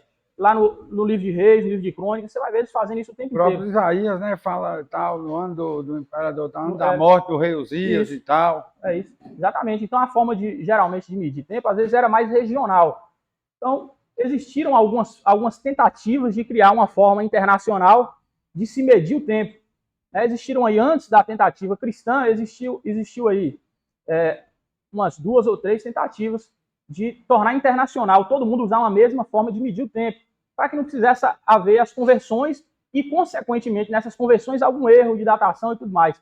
Então, Dionísio, ele propôs, já no 6º século depois de Cristo, ele propôs aí fazer o calendário antes e depois de Cristo, né, isso para os cristãos seguirem, e como o cristão dominava completamente a Europa, então foi fácil para a gente instaurar isso aí na Europa e passar depois para o Ocidente. mas só se tornou mesmo uma coisa assim mais, ganhou mais força aí a partir, já recente agora, não faz muito tempo não, tá certo? Já na segunda metade desse milênio aí agora, que a gente deixou para trás, né, do segundo milênio. Então, é justamente por isso, inclusive, que a gente, depois de muito tempo que Dionísio ele fez o calendário, ele precisava fazer uma investigação para saber qual era o ano Domini. Domini, né, vem do latim, de Senhor, dominador, é daí que vem domingo, né? O dia do Senhor, domingo, Dominus Dei, é o dia que Cristo ressuscitou. Então, eles precisavam saber qual era o ano Domini. Então, ele foi fazendo uma investigação ali e ele errou. Então, o ano 1 depois de Cristo não é o ano que Jesus nasceu. Jesus nasceu antes de Cristo no nosso calendário, tá certo? Então, tem esses pequenos arranjos aí que a gente tem que observar na hora de fazer esses cálculos aí, inclusive esse tipo de cálculo aí que a gente está considerando aqui, tá certo? Então, beleza. Vamos lá. Profecias que encerraram as primeiras divisões. Será tirado o Messias. Refere-se à morte de Cristo. O povo do príncipe são os romanos, no ano 70 depois de Cristo, que destruíram Jerusalém sob a ordem de Tito. E o príncipe que há de vir, aliás, é o anticristo. Deixa eu falar uma coisa aqui interessante sobre a especificidade do livro de Daniel. Daniel, ele é um livro que ele é tão específico, mas tão específico na forma como ele conduz suas profecias, que algumas pessoas passaram a criticar, dizendo, não, esse livro só pode ter sido escrito muito depois do que ele fala, de fato foi escrito, né? Ele se propõe a dizer que Daniel é o autor do seu livro, que ele mesmo que escreveu, etc. e tal, com exceção de uma parte lá, de uma parte de Nabucodonosor, que ele inclui lá uma fala de Nabucodonosor e tudo mais. E algumas pessoas falam, não, esse livro tem que ser escrito muito depois, porque ele é muito preciso. A precisão que ele fala dos reinos que vão vir depois, né? Os medos e os persas, depois a Grécia, e etc. e tudo mais, e Roma, e aquilo tudo que ele faz. E a precisão como ele data a vinda do Messias, teve gente que falou assim, não é possível. Esse camarada, ele tem... Olha, para você ter uma noção da precisão do livro de Daniel, ele fala que Jerusalém seria destruído pelo povo de um príncipe. Mas quando Jerusalém está cercada para ser destruída no ano 70, ela não estava cercada por um povo de um príncipe. Ela estava cercada por um general, um cara que tinha um cargo, né, importante, mas ele era general, ele não era príncipe. Tá certo? Antes de acontecer, de fato, a tomada de Jerusalém, a destruição, o imperador foi deposto e as tropas do general Vespasiano declararam ele imperador. Tá certo? Ele era general, as tropas dele declarou ele imperador e ele foi para Roma, assumiu o cargo de imperador e quem ficou no lugar dele foi o filho dele, que é Titus, Flávio Titus. E esse camarada, de uma hora para outra, ele se tornou general e se tornou príncipe, um pouco antes dele tomar Jerusalém. Então, assim, algum dos discípulos, alguma pessoa que vivia naquela época ali, se ele tentasse chutar, se ele tentasse adivinhar, vamos dizer assim, que seria tomado por um príncipe, ele não conseguia. Porque foi uma coisa assim, na hora, imediatamente. O cara, ele virou príncipe antes, um pouco antes de tomar. Olha a precisão. Você entende isso? A precisão cirúrgica do profeta de falar que o... Né? É Deus então, mesmo. assim, na última hora o cara virou príncipe antes de tomar Jerusalém. Ela não ia ser tomada por um príncipe. A precisão da profecia desse camarada aqui é impressionante demais. Então, o povo do príncipe... É Deus, né? O povo do príncipe foi lá e tomou, que o príncipe era Tito. Isso tem, inclusive, aí o arco de Tito, que é uma prova histórica, arqueológica, de realmente Tito foi lá e tomou e tudo mais. O arco de Tito está exposto até hoje, né? E mostra lá os entalhados lá. Tem alguma imagem, será? E mostra lá os entalhes lá de Tito, né? Do pessoal carregando a menorá. É isso, a menorá que tinha dentro do templo sagrado, nas costas e tudo mais. E eles criaram uma moeda chamada Judeias Capita, em latim, né? Judeia capturada. E a prova real de que eles foram lá e tomaram, né, a cidade de Jerusalém. E tem essa prova até hoje aí. Olha, ó. Onde é essa aqui? Mas Deus é preciso, né? Isaías ou Jeremias profetizou que Ciro, meu servo, 200 anos antes do homem nascer. Eu fico impressionado com isso. Porque se você... Até o nome do cara, né? Se você for olhar lá, essas profecias, o pessoal fala aí de cinturão de Notre Dame, de Nostradamus, não é isso? Nostradamus é de Notre Dame, que ele era de Notre Dame, aí ficou Nostradamus. E o cara faz as profecias de Nostradamus lá, uns poemas que lá pode significar qualquer coisa. E o pessoal dá um valor danado, mas isso aqui, às vezes, eles rejeitam, né? Então, olha aqui, ó. Isso aqui está no Arco de Tito, que é um monumento lá, uma menorá sendo carregado aqui e tudo mais. Não é isso? Foi feita uma arte lá em homenagem a ele. Depois ele virou imperador. Mas beleza, intervalo entre a 69ª e a 70ª semana. Vamos entender. A igreja. Aliás, tem uma imagem aí essa imagem que eu baixei por último aí. Só para... Essa não.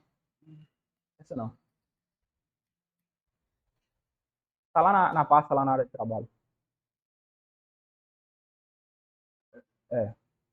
Não, a primeira, isso.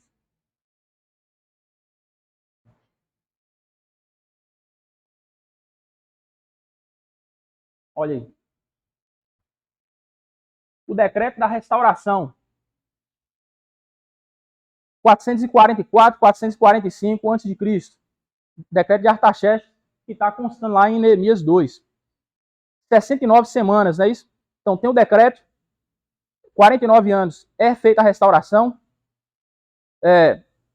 69 semanas, né? Aí ela vai se concluir, vai chegar ao fim com a entrada triunfal de Cristo em Jerusalém, quando o pessoal clama lá, faltando uma semana para a sua morte, né? O pessoal clama lá, Hosana nas alturas, né? Bendito que vem em nome do Senhor e tudo mais. Então ela vai parar, ela vai se cumprir. Aqui ele fez um cálculo aqui que de repente, se você bater na calculadora aí, talvez você fique com dúvidas, não é isso? Talvez você fique com dúvidas se você for tentar fazer aí na sua calculadora. Mas isso acontece de novo. Foi através de documentos, foi percebido que Herodes, ele morreu no ano 4 a 3 a.C., ali aproximadamente. Herodes. Então Jesus ele precisa ter nascido antes disso. Algumas pessoas especulam, né? Teólogos renomadíssimos especulam aí que Jesus ele provavelmente nasceu no ano 5 ou 6 a.C. De novo, por causa do erro de Dionísio que ele cometeu, já que ele foi definir qual era o ano Domini no 6º século da era cristã já. Tá certo? Então, aí entre 5 e 6 a.C., não é isso? Porque quando Herodes persegue Jesus, ele já tinha ali alguma idade, os magos foram lá ver ele e tudo mais. Tá certo? Então a conta, se você subtrair essa pequena diferença aí do erro de Dionísio, ela vai bater exatamente certinho na entrada triunfal de Jesus em Jerusalém. Tá certo? Essa precisão aqui, irmão, eu vou falar para você, viu? Era perigoso um cara escrevendo depois dos fatos, ainda não conseguir ter essa precisão que Daniel teve aqui na profecia. Mas beleza, pode deixar aí, vamos lá. O intervalo, a igreja. O cumprimento das 70 semanas será, da 70ª semana, aliás, será no futuro. A contagem das semanas proféticas parou no 79º, a 79ª semana, não é isso? Com a morte do Messias e a destruição de Jerusalém.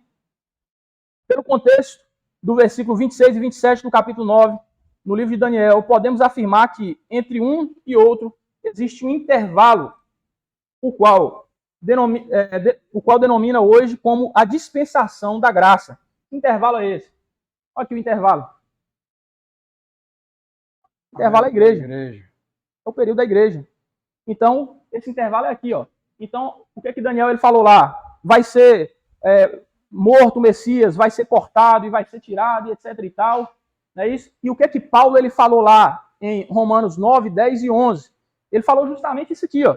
Houve a seleção do povo, houve a rejeição do povo, e aí houve uma parada, houve ali uma pausa, vamos dizer assim, no tratar de Deus com Israel, enquanto acontece o que Paulo chama de plenitude dos gentios, nas palavras de Paulo, não é isso? A igreja ela vai entrar a era da igreja, o período da graça. Quando esse período acabar com o arrebatamento, aí vai continuar esse tratamento aqui, ó, uma semana. Aí você fala bem assim, aonde é em Apocalipse, aonde é lá em Tessalonicenses, ou lá em Coríntios, que fala que a tribulação é uma semana? É lá em Daniel. Falta uma semana do tratamento de Deus com esse povo ainda. Ele vai falar lá sobre 1 semana e meia de falsa paz, não é isso? Onde ele vai trair o povo, vai cessar o sacrifício e continua 1 semana e meia aí de perseguição e etc e tal. Então vamos avançar. Onde é que eu parei aqui? Isso. A Bíblia se refere à igreja como um mistério que esteve oculto desde todos os séculos e em todas as gerações, e que agora foi manifestado aos seus santos. Tem as referências aí, um intervalo entre a 69ª e a 70ª já alcança mais de 1.900 anos. Sendo que neste período os gentios foram beneficiados por Deus com a grande oportunidade de salvação pela graça. Os judeus rejeitaram a Cristo, que foi aceito pelos gentios. O relógio de Deus não pode parar. Como Israel foi expulso de sua terra no ano 70 depois de Cristo pelos romanos, a profecia das semanas não poderia se cumprir em sua sequência normal, mas teria um intervalo.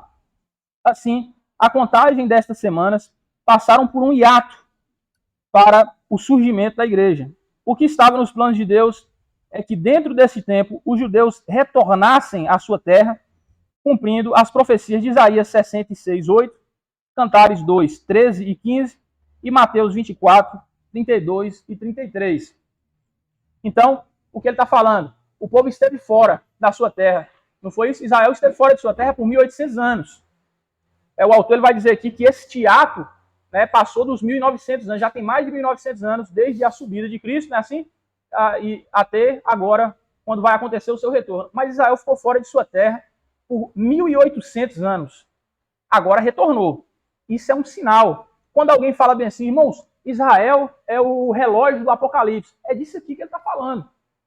É disso aqui que ele está falando. O retorno de Israel para a sua terra, ela sinaliza alguma coisa. Quer dizer, começou a se cumprir as profecias referentes a Israel, retornando para a sua terra, e, consequentemente, as demais coisas que estavam previstas lá em Daniel, agora podem, de fato, acontecer, como já tem algumas coisas aí começando a acontecer, não é isso? A 70ª semana de Daniel corresponde à grande tribulação. E aí vem a resposta da pergunta de muita gente. Quem pode ler, por favor? Sua duração, naturalmente, será de 7 anos e coincidirá com o surgimento do anticristo. Nota, o comentário a respeito da grande tribulação, que corresponde à 70ª semana de Daniel, bem como do texto de Daniel 9:27, será comentado posteriormente. Posteriormente, o que eles falam é de uma próxima lição. Algumas pessoas se opõem duramente a isso e falam, não tem como. Rapaz, vai ser 7 anos, o povo vai saber disso aí, não sei o que mais lá. Rapaz, você pode saber, tá certo? Aqui existem duas questões. O endurecimento do coração humano. Não tem cara aí que ele afirma categoricamente que ele é uma mulher, que ele é uma árvore, que ele é um dinossauro, que ele é qualquer coisa, e ninguém consegue colocar na cabeça dele que ele não é, por mais que a realidade esteja patente na cara dele, e ninguém consegue convencer ele que ele não é. Então, você acha que vai ser muito mais fácil entrar na mente dele uma coisa dessa aqui? Não é isso? Então, por um lado, você tem o endurecimento do coração e do entendimento das pessoas. E, por outro lado, existe a questão da força.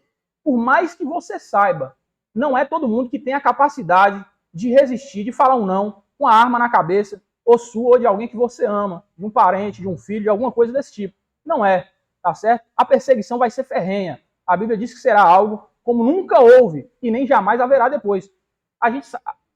Eu tenho certeza que você já viu aí quantas atrocidades já aconteceram nesse mundo. Não é isso? O próprio Hitler aí na Alemanha, com 6 milhões de judeus que ele matou, dentro de campo de concentração, aqui mesmo na América Latina, não é isso? As tomadas e as revoluções com fuzilamento, pessoal, tem histórias aí de pastores aí que teve esposa, filhos, sendo fuzilados na frente deles para eles poderem negar e realmente abraçar aquele movimento político que estava se levantando. Assim, e o camarada teve que chorar ali as lágrimas e sofrer até o final.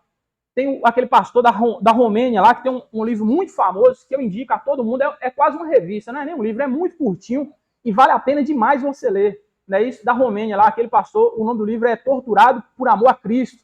Rapaz, o que esse camarada passou aí de tortura diária durante anos, os tipos de tortura que, quando ele fala no livro dele lá, algum detalhezinho que dá, é uma coisa que nunca passaria pela nossa cabeça, pela cabeça de uma pessoa normal, que não é um psicopata, não é isso? E o camarada ele vai passar por aquilo ali diariamente para poder, de fato, negar aquele movimento ali que parecia ameaçar aquele movimento. Então, por mais que pareça para você ou para mim que vai ser óbvio demais se for 7 anos, aí eu preciso dizer que é o que a Bíblia está dizendo e que nem tudo que pode parecer óbvio demais para mim e para você vai ser óbvio de fato para todo mundo, e principalmente nesse período aí, né? Porque é mais óbvio que o nascimento de Jesus e o povo Entendeu? rejeitou, né? Rapaz, então você vê que não é uma situação tão simples assim quando algumas pessoas pensam, né? Fatos marcantes no decorrer das semanas. Quem pode ler, por favor? Extinguir a transgressão de Israel. Daniel confessou a transgressão do povo em oração. Dar fim aos pecados, por fim aos pecados de Israel acontecerá antes do reinado milenial de Cristo da terra. Espiar a iniquidade, expiação em favor de Israel e rejeitou o sacrifício de Jesus para a cruz do Calvário. Trazer justiça eterna, dar a justiça de Cristo, a vida na cruz do Calvário. Selar a visão da profecia. É óbvio que se trata das semanas. Precisa ser selado com o fruto da cristão, deixando as práticas abomináveis. Ungiu o santo dos santos. E foi profanado pela nação desoladora, mencionada no Daniel com Jesus no Mar do Pai. Então aí já está explicado, né? Isso, as características que se cumpriram na profecia e as que vão se cumprir no final, no cumprimento final dessa profecia. Morte e estado intermediário. A morte é um inimigo. 1 Coríntios 15, 23 e Apocalipse 21, 4. Que entrou no mundo através do pecado. A Bíblia nos revela 3 tipos de morte. Morte física, separação entre o corpo, a alma e o espírito. Morte espiritual, separação entre Deus, a alma e o espírito. E morte eterna, também chamada de segunda morte. O sofrimento final do corpo, novamente unido à alma e o espírito, no caso do pecador, não regenerado, ficando completamente separado de Deus e dos redimidos por toda a eternidade.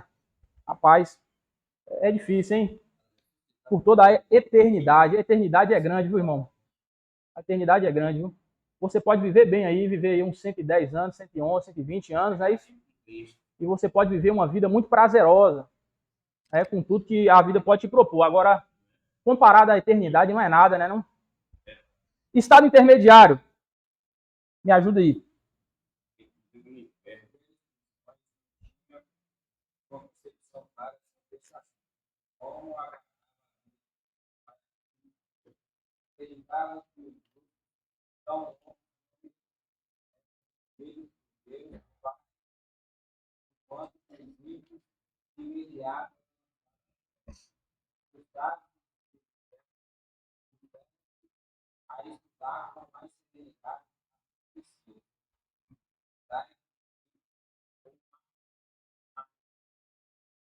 Justino Marte, né? E havia concluído. As almas de Deus estão no lugar melhor. E as espíritos no lugar melhor. Aguardando o tempo do juízo. Se nós, o Estado, intermediário, estava lá,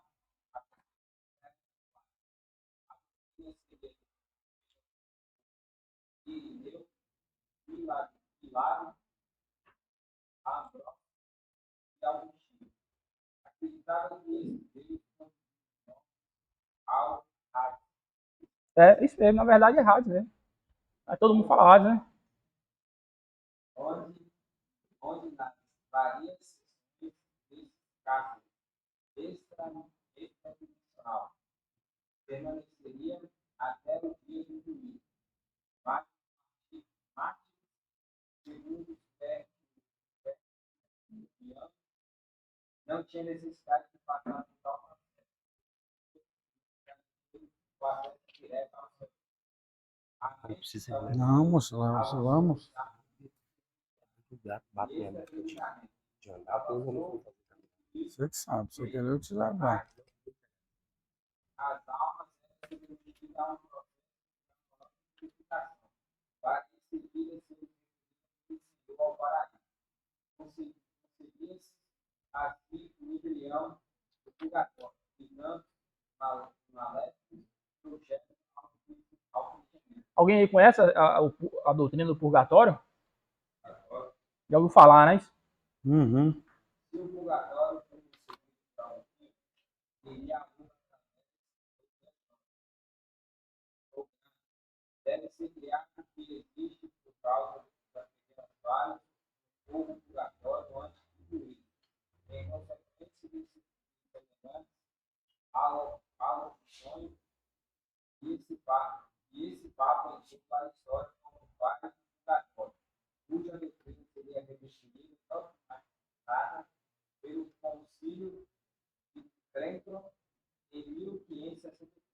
concílio de Trento aí foi só problema, né? Um concílio aí, era o começo da Contra-Reforma, né? Aconteceu a Reforma Protestante e o começo da Contra-Reforma aí, para combater, ou melhor, para rebater aquilo que o protestantismo estava combatendo, né? Adição de livros, isso, adição de certas doutrinas aí. Mas o que o autor está trazendo para nós aqui é o seguinte, é que a ideia não era tão discutida, não era tão debatida, não é isso?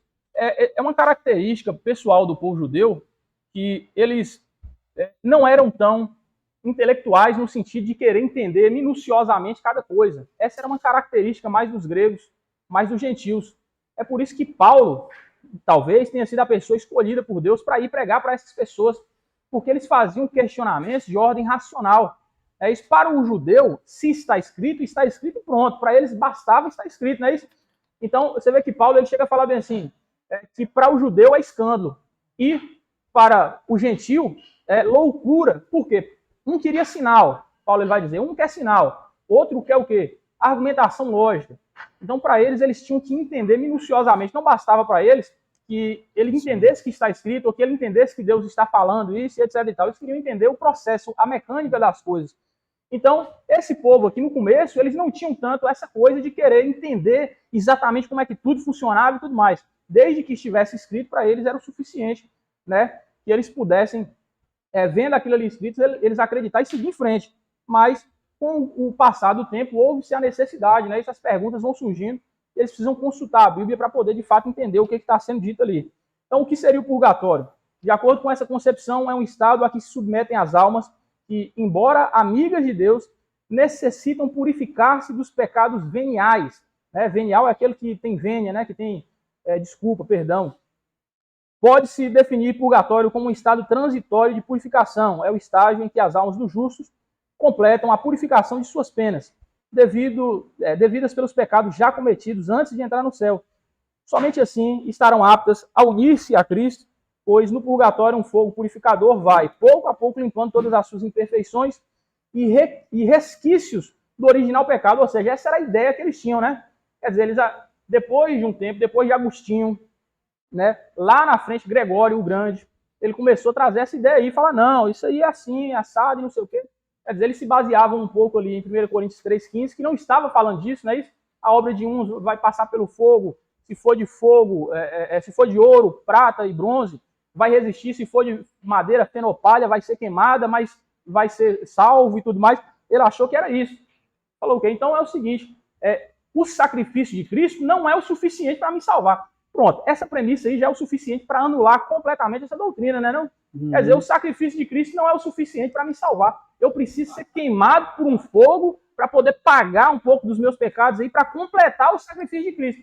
Já começou mal, né? Já começou aí com todos os pré-requisitos para ser ignorada essa doutrina aí, tá certo? Então, Guiena, Sheol, Hades, seio de Abraão e Tártaro. Temos, através de John Davis, as seguintes colocações a respeito desse termo. 1. Lugar dos mortos. Uma das traduções da palavra hebraica Sheol e da grega Hades, que são equivalentes, não é isso? Então, Hades e Sheol é a mesma coisa, uma no hebraico, outra no grego. A versão revista da Bíblia inglesa do Antigo Testamento, tanto no texto como à margem, usa a palavra Sheol. Nos livros proféticos, entrega-se a palavra Sheol nas margens e a palavra inferno no texto. E em Deuteronômio 32, 22, Salmo 55, 15, Salmo 86, 13, entrega Sheol nas margens e abismo no texto. Ou seja, você vai vendo aí, né, que hora ele vai trazer inferno, outra hora vai trazer abismo, outra hora vai trazer, tá entendendo? O Novo Testamento usa a palavra Hades no texto. Ambos os vocábulos também se traduzem por sepultura. Então, às vezes, você vai ver traduções diferentes, mas lá a palavra é a mesma. Tá certo? A versão revista inglesa traduz Sheol por morte, em 1 Coríntios 15, 55. Não há certeza quanto à etimologia da palavra. Sheol tem o sentido de insaciável em Provérbios 27, 20 e 30, versículos 15 e 16. Hades pronunciado sem aspiração. Aspiração é o quê? Hades. Hades, não é isso? Então é igual ele falou aí. Onde é que eu estou aqui? Hades pronunciado sem aspiração significa invisível. Tanto um como o outro termo denotam o lugar dos mortos. Não existe evidência quanto ao verdadeiro sentido que pode afirmar-se. Aliás, ao verdadeiro sentido pode afirmar-se, porém, que durante alguns séculos os hebreus partilharam a ideia semítica a respeito do Sheol. Era uma concepção vaga e indefinida, e, portanto, abria caminho para a imaginação que inventava pormenores fantásticos para descrever o Sheol. É preciso muito cuidado para não confundir os frutos da imaginação com a fé. Os antigos hebreus, semelhantes às outras raças semíticas, imaginavam o Sheol embaixo da terra. Pintavam-no como tendo portas, região tenebrosa e melancólica onde se passa uma existência consciente, porém triste e inativa. Imaginavam o Sheol como sendo um lugar para onde vão as almas de todos os homens sem distinção alguma. Isso aqui é importante fazer, ter esse entendimento, tá certo? Então, geralmente, não é uma regra absoluta, mas geralmente, Hades e Sheol não é necessariamente inferno. É o lugar, é o mundo dos mortos, para onde vai tanto os vivos como os mortos. Ou seja, ele é um grande guarda-chuva que dentro desse guarda-chuva estão aí os outros compartimentos, não é isso? Ele é usado geralmente dessa forma. Não quer dizer que seja uma regra absoluta. É igual o autor falou aqui, né, que não dá para ter certeza quanto à etimologia da palavra. Mas, enfim, imaginava o Sheol sendo o lugar para onde vão, não é isso? Onde os ímpios sofriam, cadê onde é que eu estou? Sheol como sendo o lugar para onde vão as almas de todos os homens, sem distinção alguma. Onde os ímpios sofriam e os justos gozavam. Pensavam também que havia possibilidade de virem à terra, como no caso lá de Saul, fazendo a consulta a Samuel, não é isso? É importante notar que a doutrina autorizada dos hebreus sobre Sheol dizia que só Deus era conhecido e que estava na sua presença, que Deus estava presente a ele e que os espíritos do seu povo e as suas condições naquela habitação estavam sob a vigilância de seu olhar. Essa doutrina inclui a grande bênção de Deus para o seu povo depois da morte, gozando da sua presença e do seu constante amor, e ao mesmo tempo a miséria dos ímpios. 2 lugares de habitação para os mortos, um para os justos com Deus e outro para os ímpios, banidos para sempre da sua presença. Essa doutrina subjaz a doutrina da ressurreição eventual do corpo para a vida eterna. Ou seja, é daí que vem a nossa doutrina, né? Isso é a nossa ideia que Jesus Cristo ele nos apresentou. A doutrina a respeito da glória futura e da ressurreição do corpo já era confortadora aos crentes do Antigo Testamento, com exemplos aí de Jó, de Salmos, né, e de Daniel. Lá em Daniel, inclusive, que o mensageiro fala para ele, né, que alguns vão ressuscitar, uns para a morte, outros para vergonha eterna. Né? Uma base para essa doutrina encontra-se no exemplo de Enoque e de Elias, que foram arrebatados, e também na crença dos egípcios com que se relacionaram durante séculos os hebreus. Então, se eles foram arrebatados vivos, é porque tem um lugar para ir, né? Para onde é que eles iriam vivos, né? Se não tem nada depois da morte lá, então tem algum lugar para ir, né? Havia entre ambos os povos ideias paralelas a respeito da vida futura e da relação da mortalidade da vida presente com o bem-estar futuro, além da sepultura. Porém, só Jesus Cristo poderia derramar luz plena sobre a imortalidade, revelando as bênçãos para as almas salvas, habitando na presença de Deus depois da morte, livre de todos os males da presente vida. Existia uma noção, então, muito grande da parte dos egípcios de que existia, sim, uma vida após a morte. Agora, por que a gente precisa lembrar aqui? Precisa lembrar que os egípcios são descendentes de Cã, filhos de Noé, tá certo?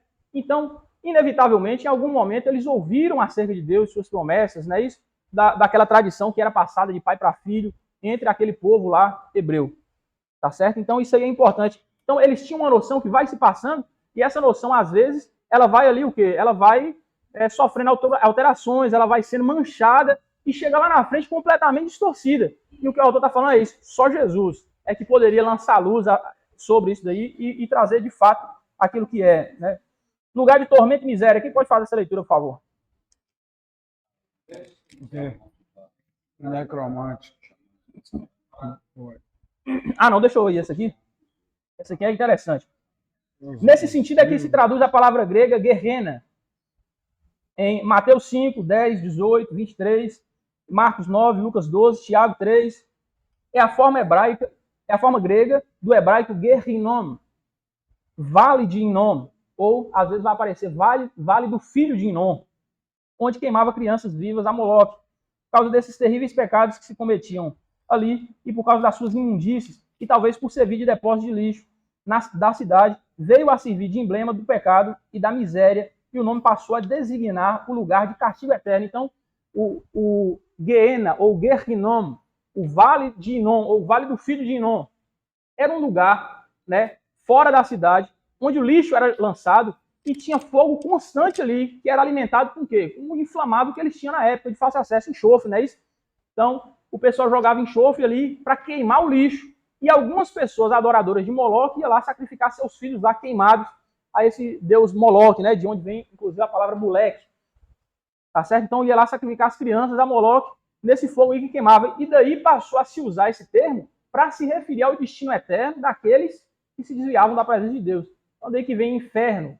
É traduzido, geralmente traduzido como inferno. A palavra grega lá é Guerrena, que vem do hebraico Guerrinom, que quer dizer necessariamente vale de Inom, ou algumas vezes vai aparecer lá como vale do filho de Inom. Não é isso? Então, das cenas que se observavam ali, a imaginação tirou as cores para pintar o Guiena dos perdidos. Na segunda epístola de Pedro, no capítulo 2, versículo 4, onde se lê precipitando-os no inferno, a tradução do verbo é tártaro, significando lançar no tártaro. É um equivalente, tá certo? Ao inferno também. Tártaros dos romanos, o tártaro do grego, era um lugar por eles imaginado como para onde iam as almas, situadas abaixo do Hades, onde Hades estava abaixo do céu. Então a gente tem toda a questão da mitologia grega aí, né? Os titãs estavam lá, e aí as almas iam para lá, e etc. e tal. Ainda que a etimologia seja diferente, Guiena e Tártaro inclui essencialmente a mesma ideia, o conceito, lugar de punição dos perdidos, geralmente traduzido como inferno. Então você vai percebendo aí que vai se formando, né, uma estrutura para nós entendermos. Então quer dizer que Sheol em hebraico e Hades em grego quer dizer a mesma coisa. É um lugar onde vai os mortos, é o mundo dos mortos. É tanto para os salvos como para os perdidos. E lá dentro é como se houvesse o quê? Uma subdivisão, não é isso? Quer dizer, para uma parte vai um grupo, para outra parte vai o grupo. Tá entendendo? Exatamente. Então, o mundo dos mortos. Por que entende-se que quer dizer isso? Porque às vezes é usado tanto para o ímpio como para o justo. Tá certo? Então, se é usado tanto para o ímpio como para o justo, a gente entende que é um lugar para onde vão todos e lá existe essa subdivisão. Seio de Abraão. Quem pode ler aí, por favor? Conforme o teólogo Cláudio Honor C. de Andrade, o termo vem do grego kolpon Abraão e é a designação que os judeus do tempo de Cristo davam ao lugar, provavelmente no centro da terra, para onde eram enviadas as almas dos justos. Nesse local de delícias, separados do Hades por um grande abismo, ficariam até a ressurreição de Cristo. Nessa ocasião, o paraíso foi esvaziado, sendo seus habitantes transferidos pelo Senhor à destra de Deus, onde permanecerão até o arrebatamento, quando voltarão gloriosa e incorruptivelmente a seus corpos para unir-se à igreja numa santa e eterna assembleia. Então você vê aqui que existe uma divergência conceitual, né? Isso, como não é o mesmo autor, não é o mesmo livro, eles estão fazendo uma citação aqui. Isso que ele está chamando de paraíso foi nomeado aqui no começo do texto como seio de Abraão, porque ele está falando daquilo que nós estamos entendendo aqui como seio de Abraão. Ele está dizendo que depois da ressurreição de Cristo foi esvaziado e levado para o paraíso. O estado dos mortos, antes da ressurreição de Cristo e depois da ressurreição de Cristo. Quem vai? Solta. Vai lá, Pablão, você que tem a voz alta. No Antigo Testamento, todos os mortos, justos e ímpios, iam para o Hades. Palavra grega equivalente a Sheol no hebraico. Havia, porém, a separação entre o justo e os maus. Os justos ficavam no seio de Abraão, chamado também de paraíso. Os ímpios iam para o sofrimento, um lugar medonho de dores. Vale-se dizer que todos os mortos justos e ímpios ficavam conscientes no estado intermediário. Vamos lá? Próximo. depois da ressurreição ressurreição? de Cristo. Com a morte de Cristo por nós, pecadores, houve uma real mudança quanto ao estado intermediário dos justos. Na verdade, a mudança ocorreu entre a morte e a ressurreição do Senhor. Ao ressuscitar, Jesus levou para o céu os crentes do Antigo Testamento que estavam no seio de Abraão. Portanto, hoje o estado do justo é muito mais glorioso. Todos os mortos em Cristo estão num paraíso também chamado de terceiro céu. E aí, pastor Miranda, o que você entendeu aí? Então, antes e depois da ressurreição de Cristo, o que mudou? Isso aqui para mim foi novidade. Porque tem muitas pessoas falando que voltar no céu de Abraão até hoje. E aqui para mim eu vi aqui, né, que é isso aí lá no Antigo Testamento. Isso. Antes da ressurreição de Cristo. Hein? Antes da ressurreição de Cristo. E aqui tem algumas citações que levam a essa conclusão, não é isso? Então, levam a essa conclusão. Algumas citações, como por exemplo, Jesus falando, hoje mesmo estará comigo no paraíso, Paulo falando que o paraíso está no terceiro céu, algumas citações aí, dizendo coisas que dão a entender. É isso, Paulo dizendo, que aqui não está a citação, mas Paulo dizendo que para ele era preferível morrer e estar com Cristo. É isso do que sofrer as aflições que vinha sofrendo no tempo presente e tudo mais. Então, são algumas citações que levam a entender que realmente havia acontecido essa mudança aí de status, né? O estado dos justos falecidos. O apóstolo Paulo foi ao paraíso, o qual está no terceiro céu. Portanto, o paraíso está em cima, na imediata presença de Deus, e não embaixo, como dantes. As almas dos mártires da grande tribulação permanecerão no céu, debaixo do altar, aguardando o momento da ressurreição, ingresso do reino milenial de Cristo.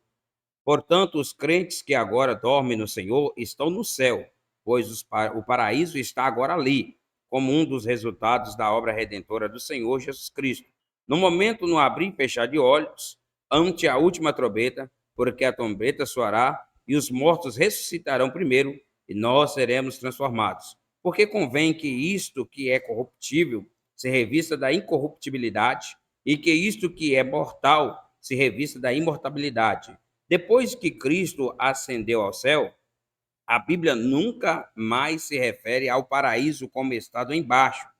Desse ponto em diante, todas as referências no Novo Testamento sobre o assunto falam da localização do paraíso como estando em cima ou no alto. Estarão com Deus por ocasião da morte. Os crentes entram no paraíso.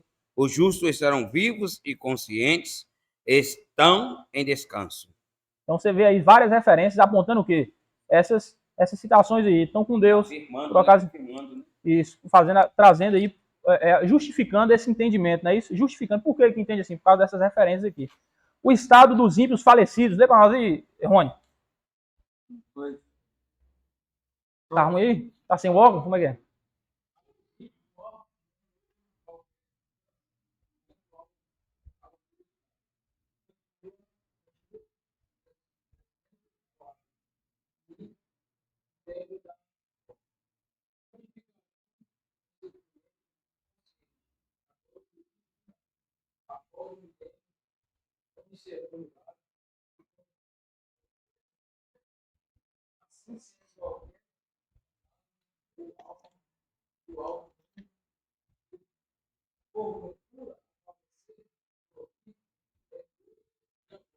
Aí, essa hora aí, Chico Xavier chora, hein?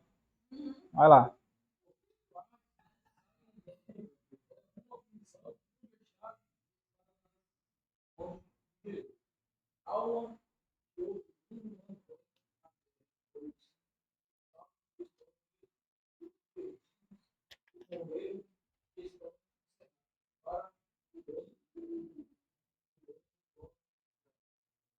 As características aí, a referência.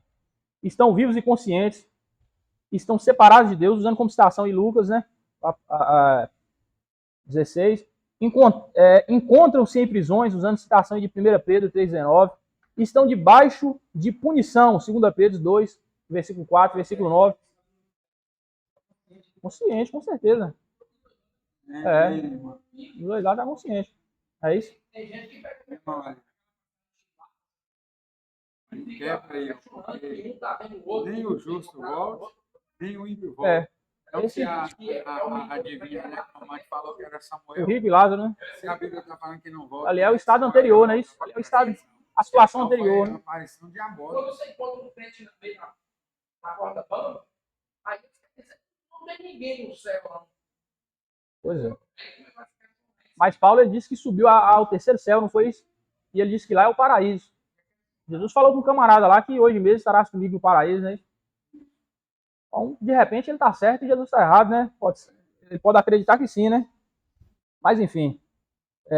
Onde paramos aqui? O céu. Vai lá, missionário. Olha aí, missionário.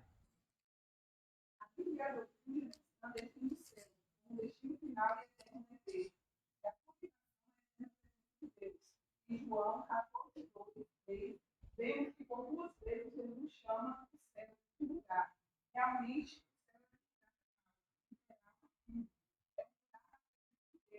o lugar que Cristo está, fica em cima. Isso. Não precisa não. Em um lugar Eu às vezes falo aqui por causa do microfone, quem assistir depois não tiver com o livro. fica em cima.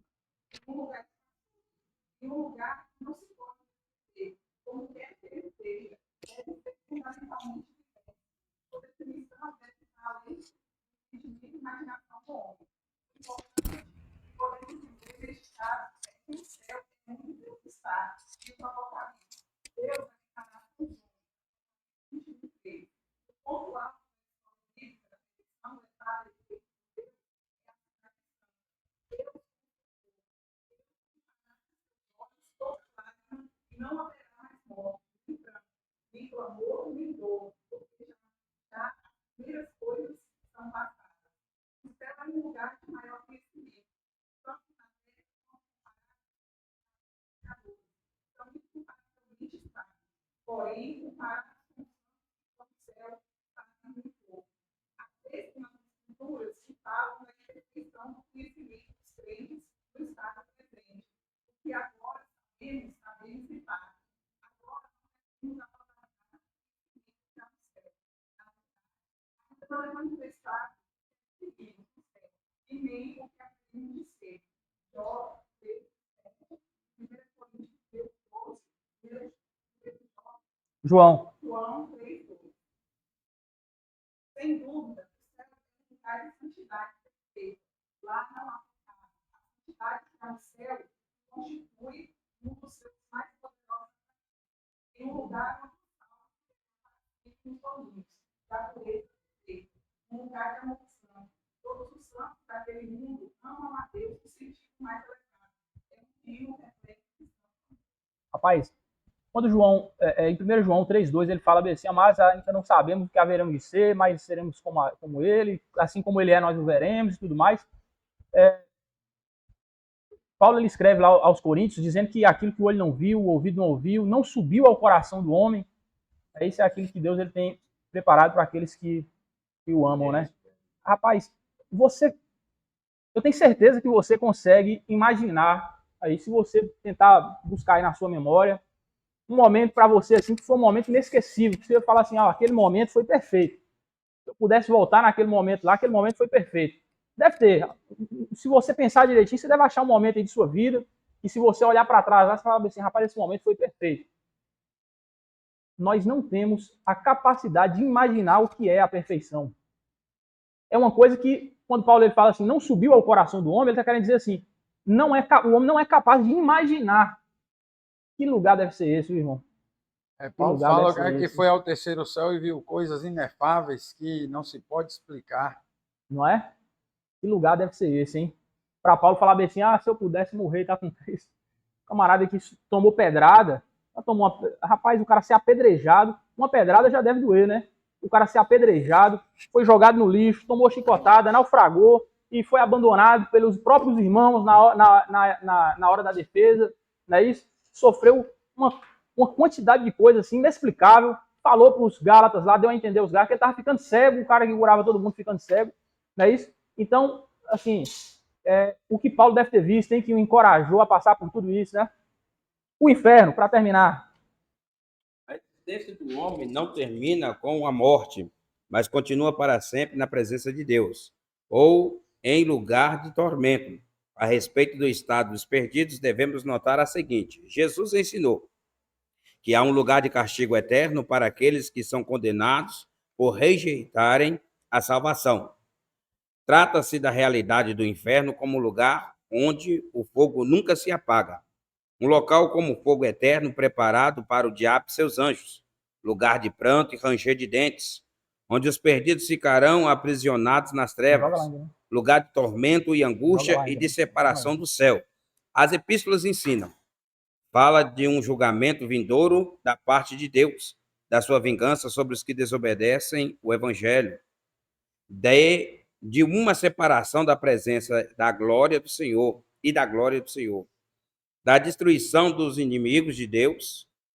É inevitável o castigo dos malfeitores. O fato predominante é a condenação, sofrimento e a separação de Deus eternamente. O ensino dessa doutrina não é agradável, nem de fácil entendimento. Mesmo assim, ele deve submeter-se à autoridade da palavra de Deus e confiar na decisão e na justiça divina. Essa palavra aí que às vezes tem pegado muitas pessoas aí, né? Não é agradável e nem de fácil entendimento. Você tem uma alma eterna, né? Uma alma eterna. E, na verdade, Jesus e as epístolas falam mais do inferno do que no céu. É verdade. Exatamente. Eu acho para dar um temor à pessoa, né? Para te mostrar o risco que você corre, né? Fala assim, mas o inferno não existe, não. O inferno é aqui na terra. É. Já viu esse comentário? Já fala aí. Pois é. Não. Vai ter uma grande surpresa, né? Vai ter uma grande surpresa. Bora lá. Um alerta. Devemos sempre ter em mente que Deus enviou seu Filho para morrer por nós, para que ninguém pereça. A sua chance está aí. Não é isso? É a intenção e desejo de Deus que ninguém vá para o inferno. Ninguém pode falar que eu fui para o inferno, que Deus... A vontade de Deus é que ninguém vá, não é isso? Foi justamente por isso que ele criou a oportunidade. Quem for para o inferno é porque rejeitou a salvação promovida por Deus. Rapaz, isso aqui é importante, hein? Uma vez eu ouvi um cara falar isso aí. Você não vai para o inferno pelo pecado que você cometeu, mas pela salvação que você rejeitou, né? O fato e a realidade do inferno deve levar todo o povo de Deus... Cadê? O fato e a realidade do inferno deve levar todo o povo de Deus a aborrecer e repelir o pecado com toda veemência. A busca continuamente a salvação dos perdidos e a advertir todos os homens a respeito do futuro, justiça e juízo. Vamos ver aí o questionário aí. 6. As semanas de anos equivalem a... Bota só aqui antes de jogar lá.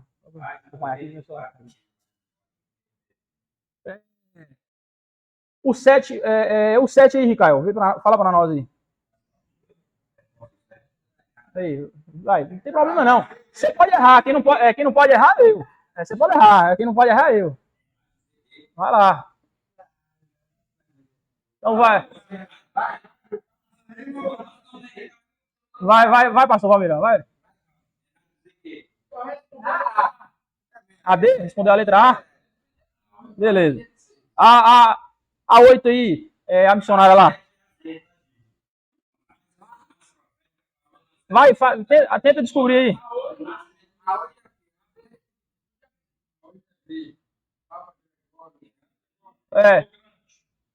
Eu quero que ela tente acertar então a 9 aí.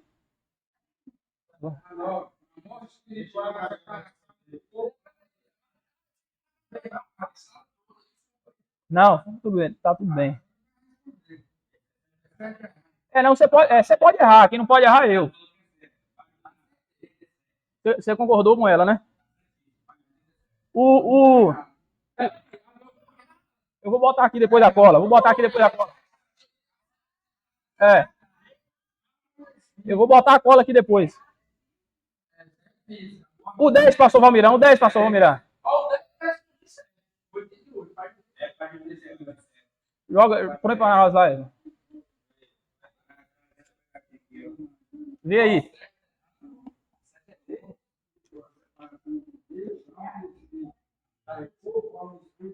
Confere aí.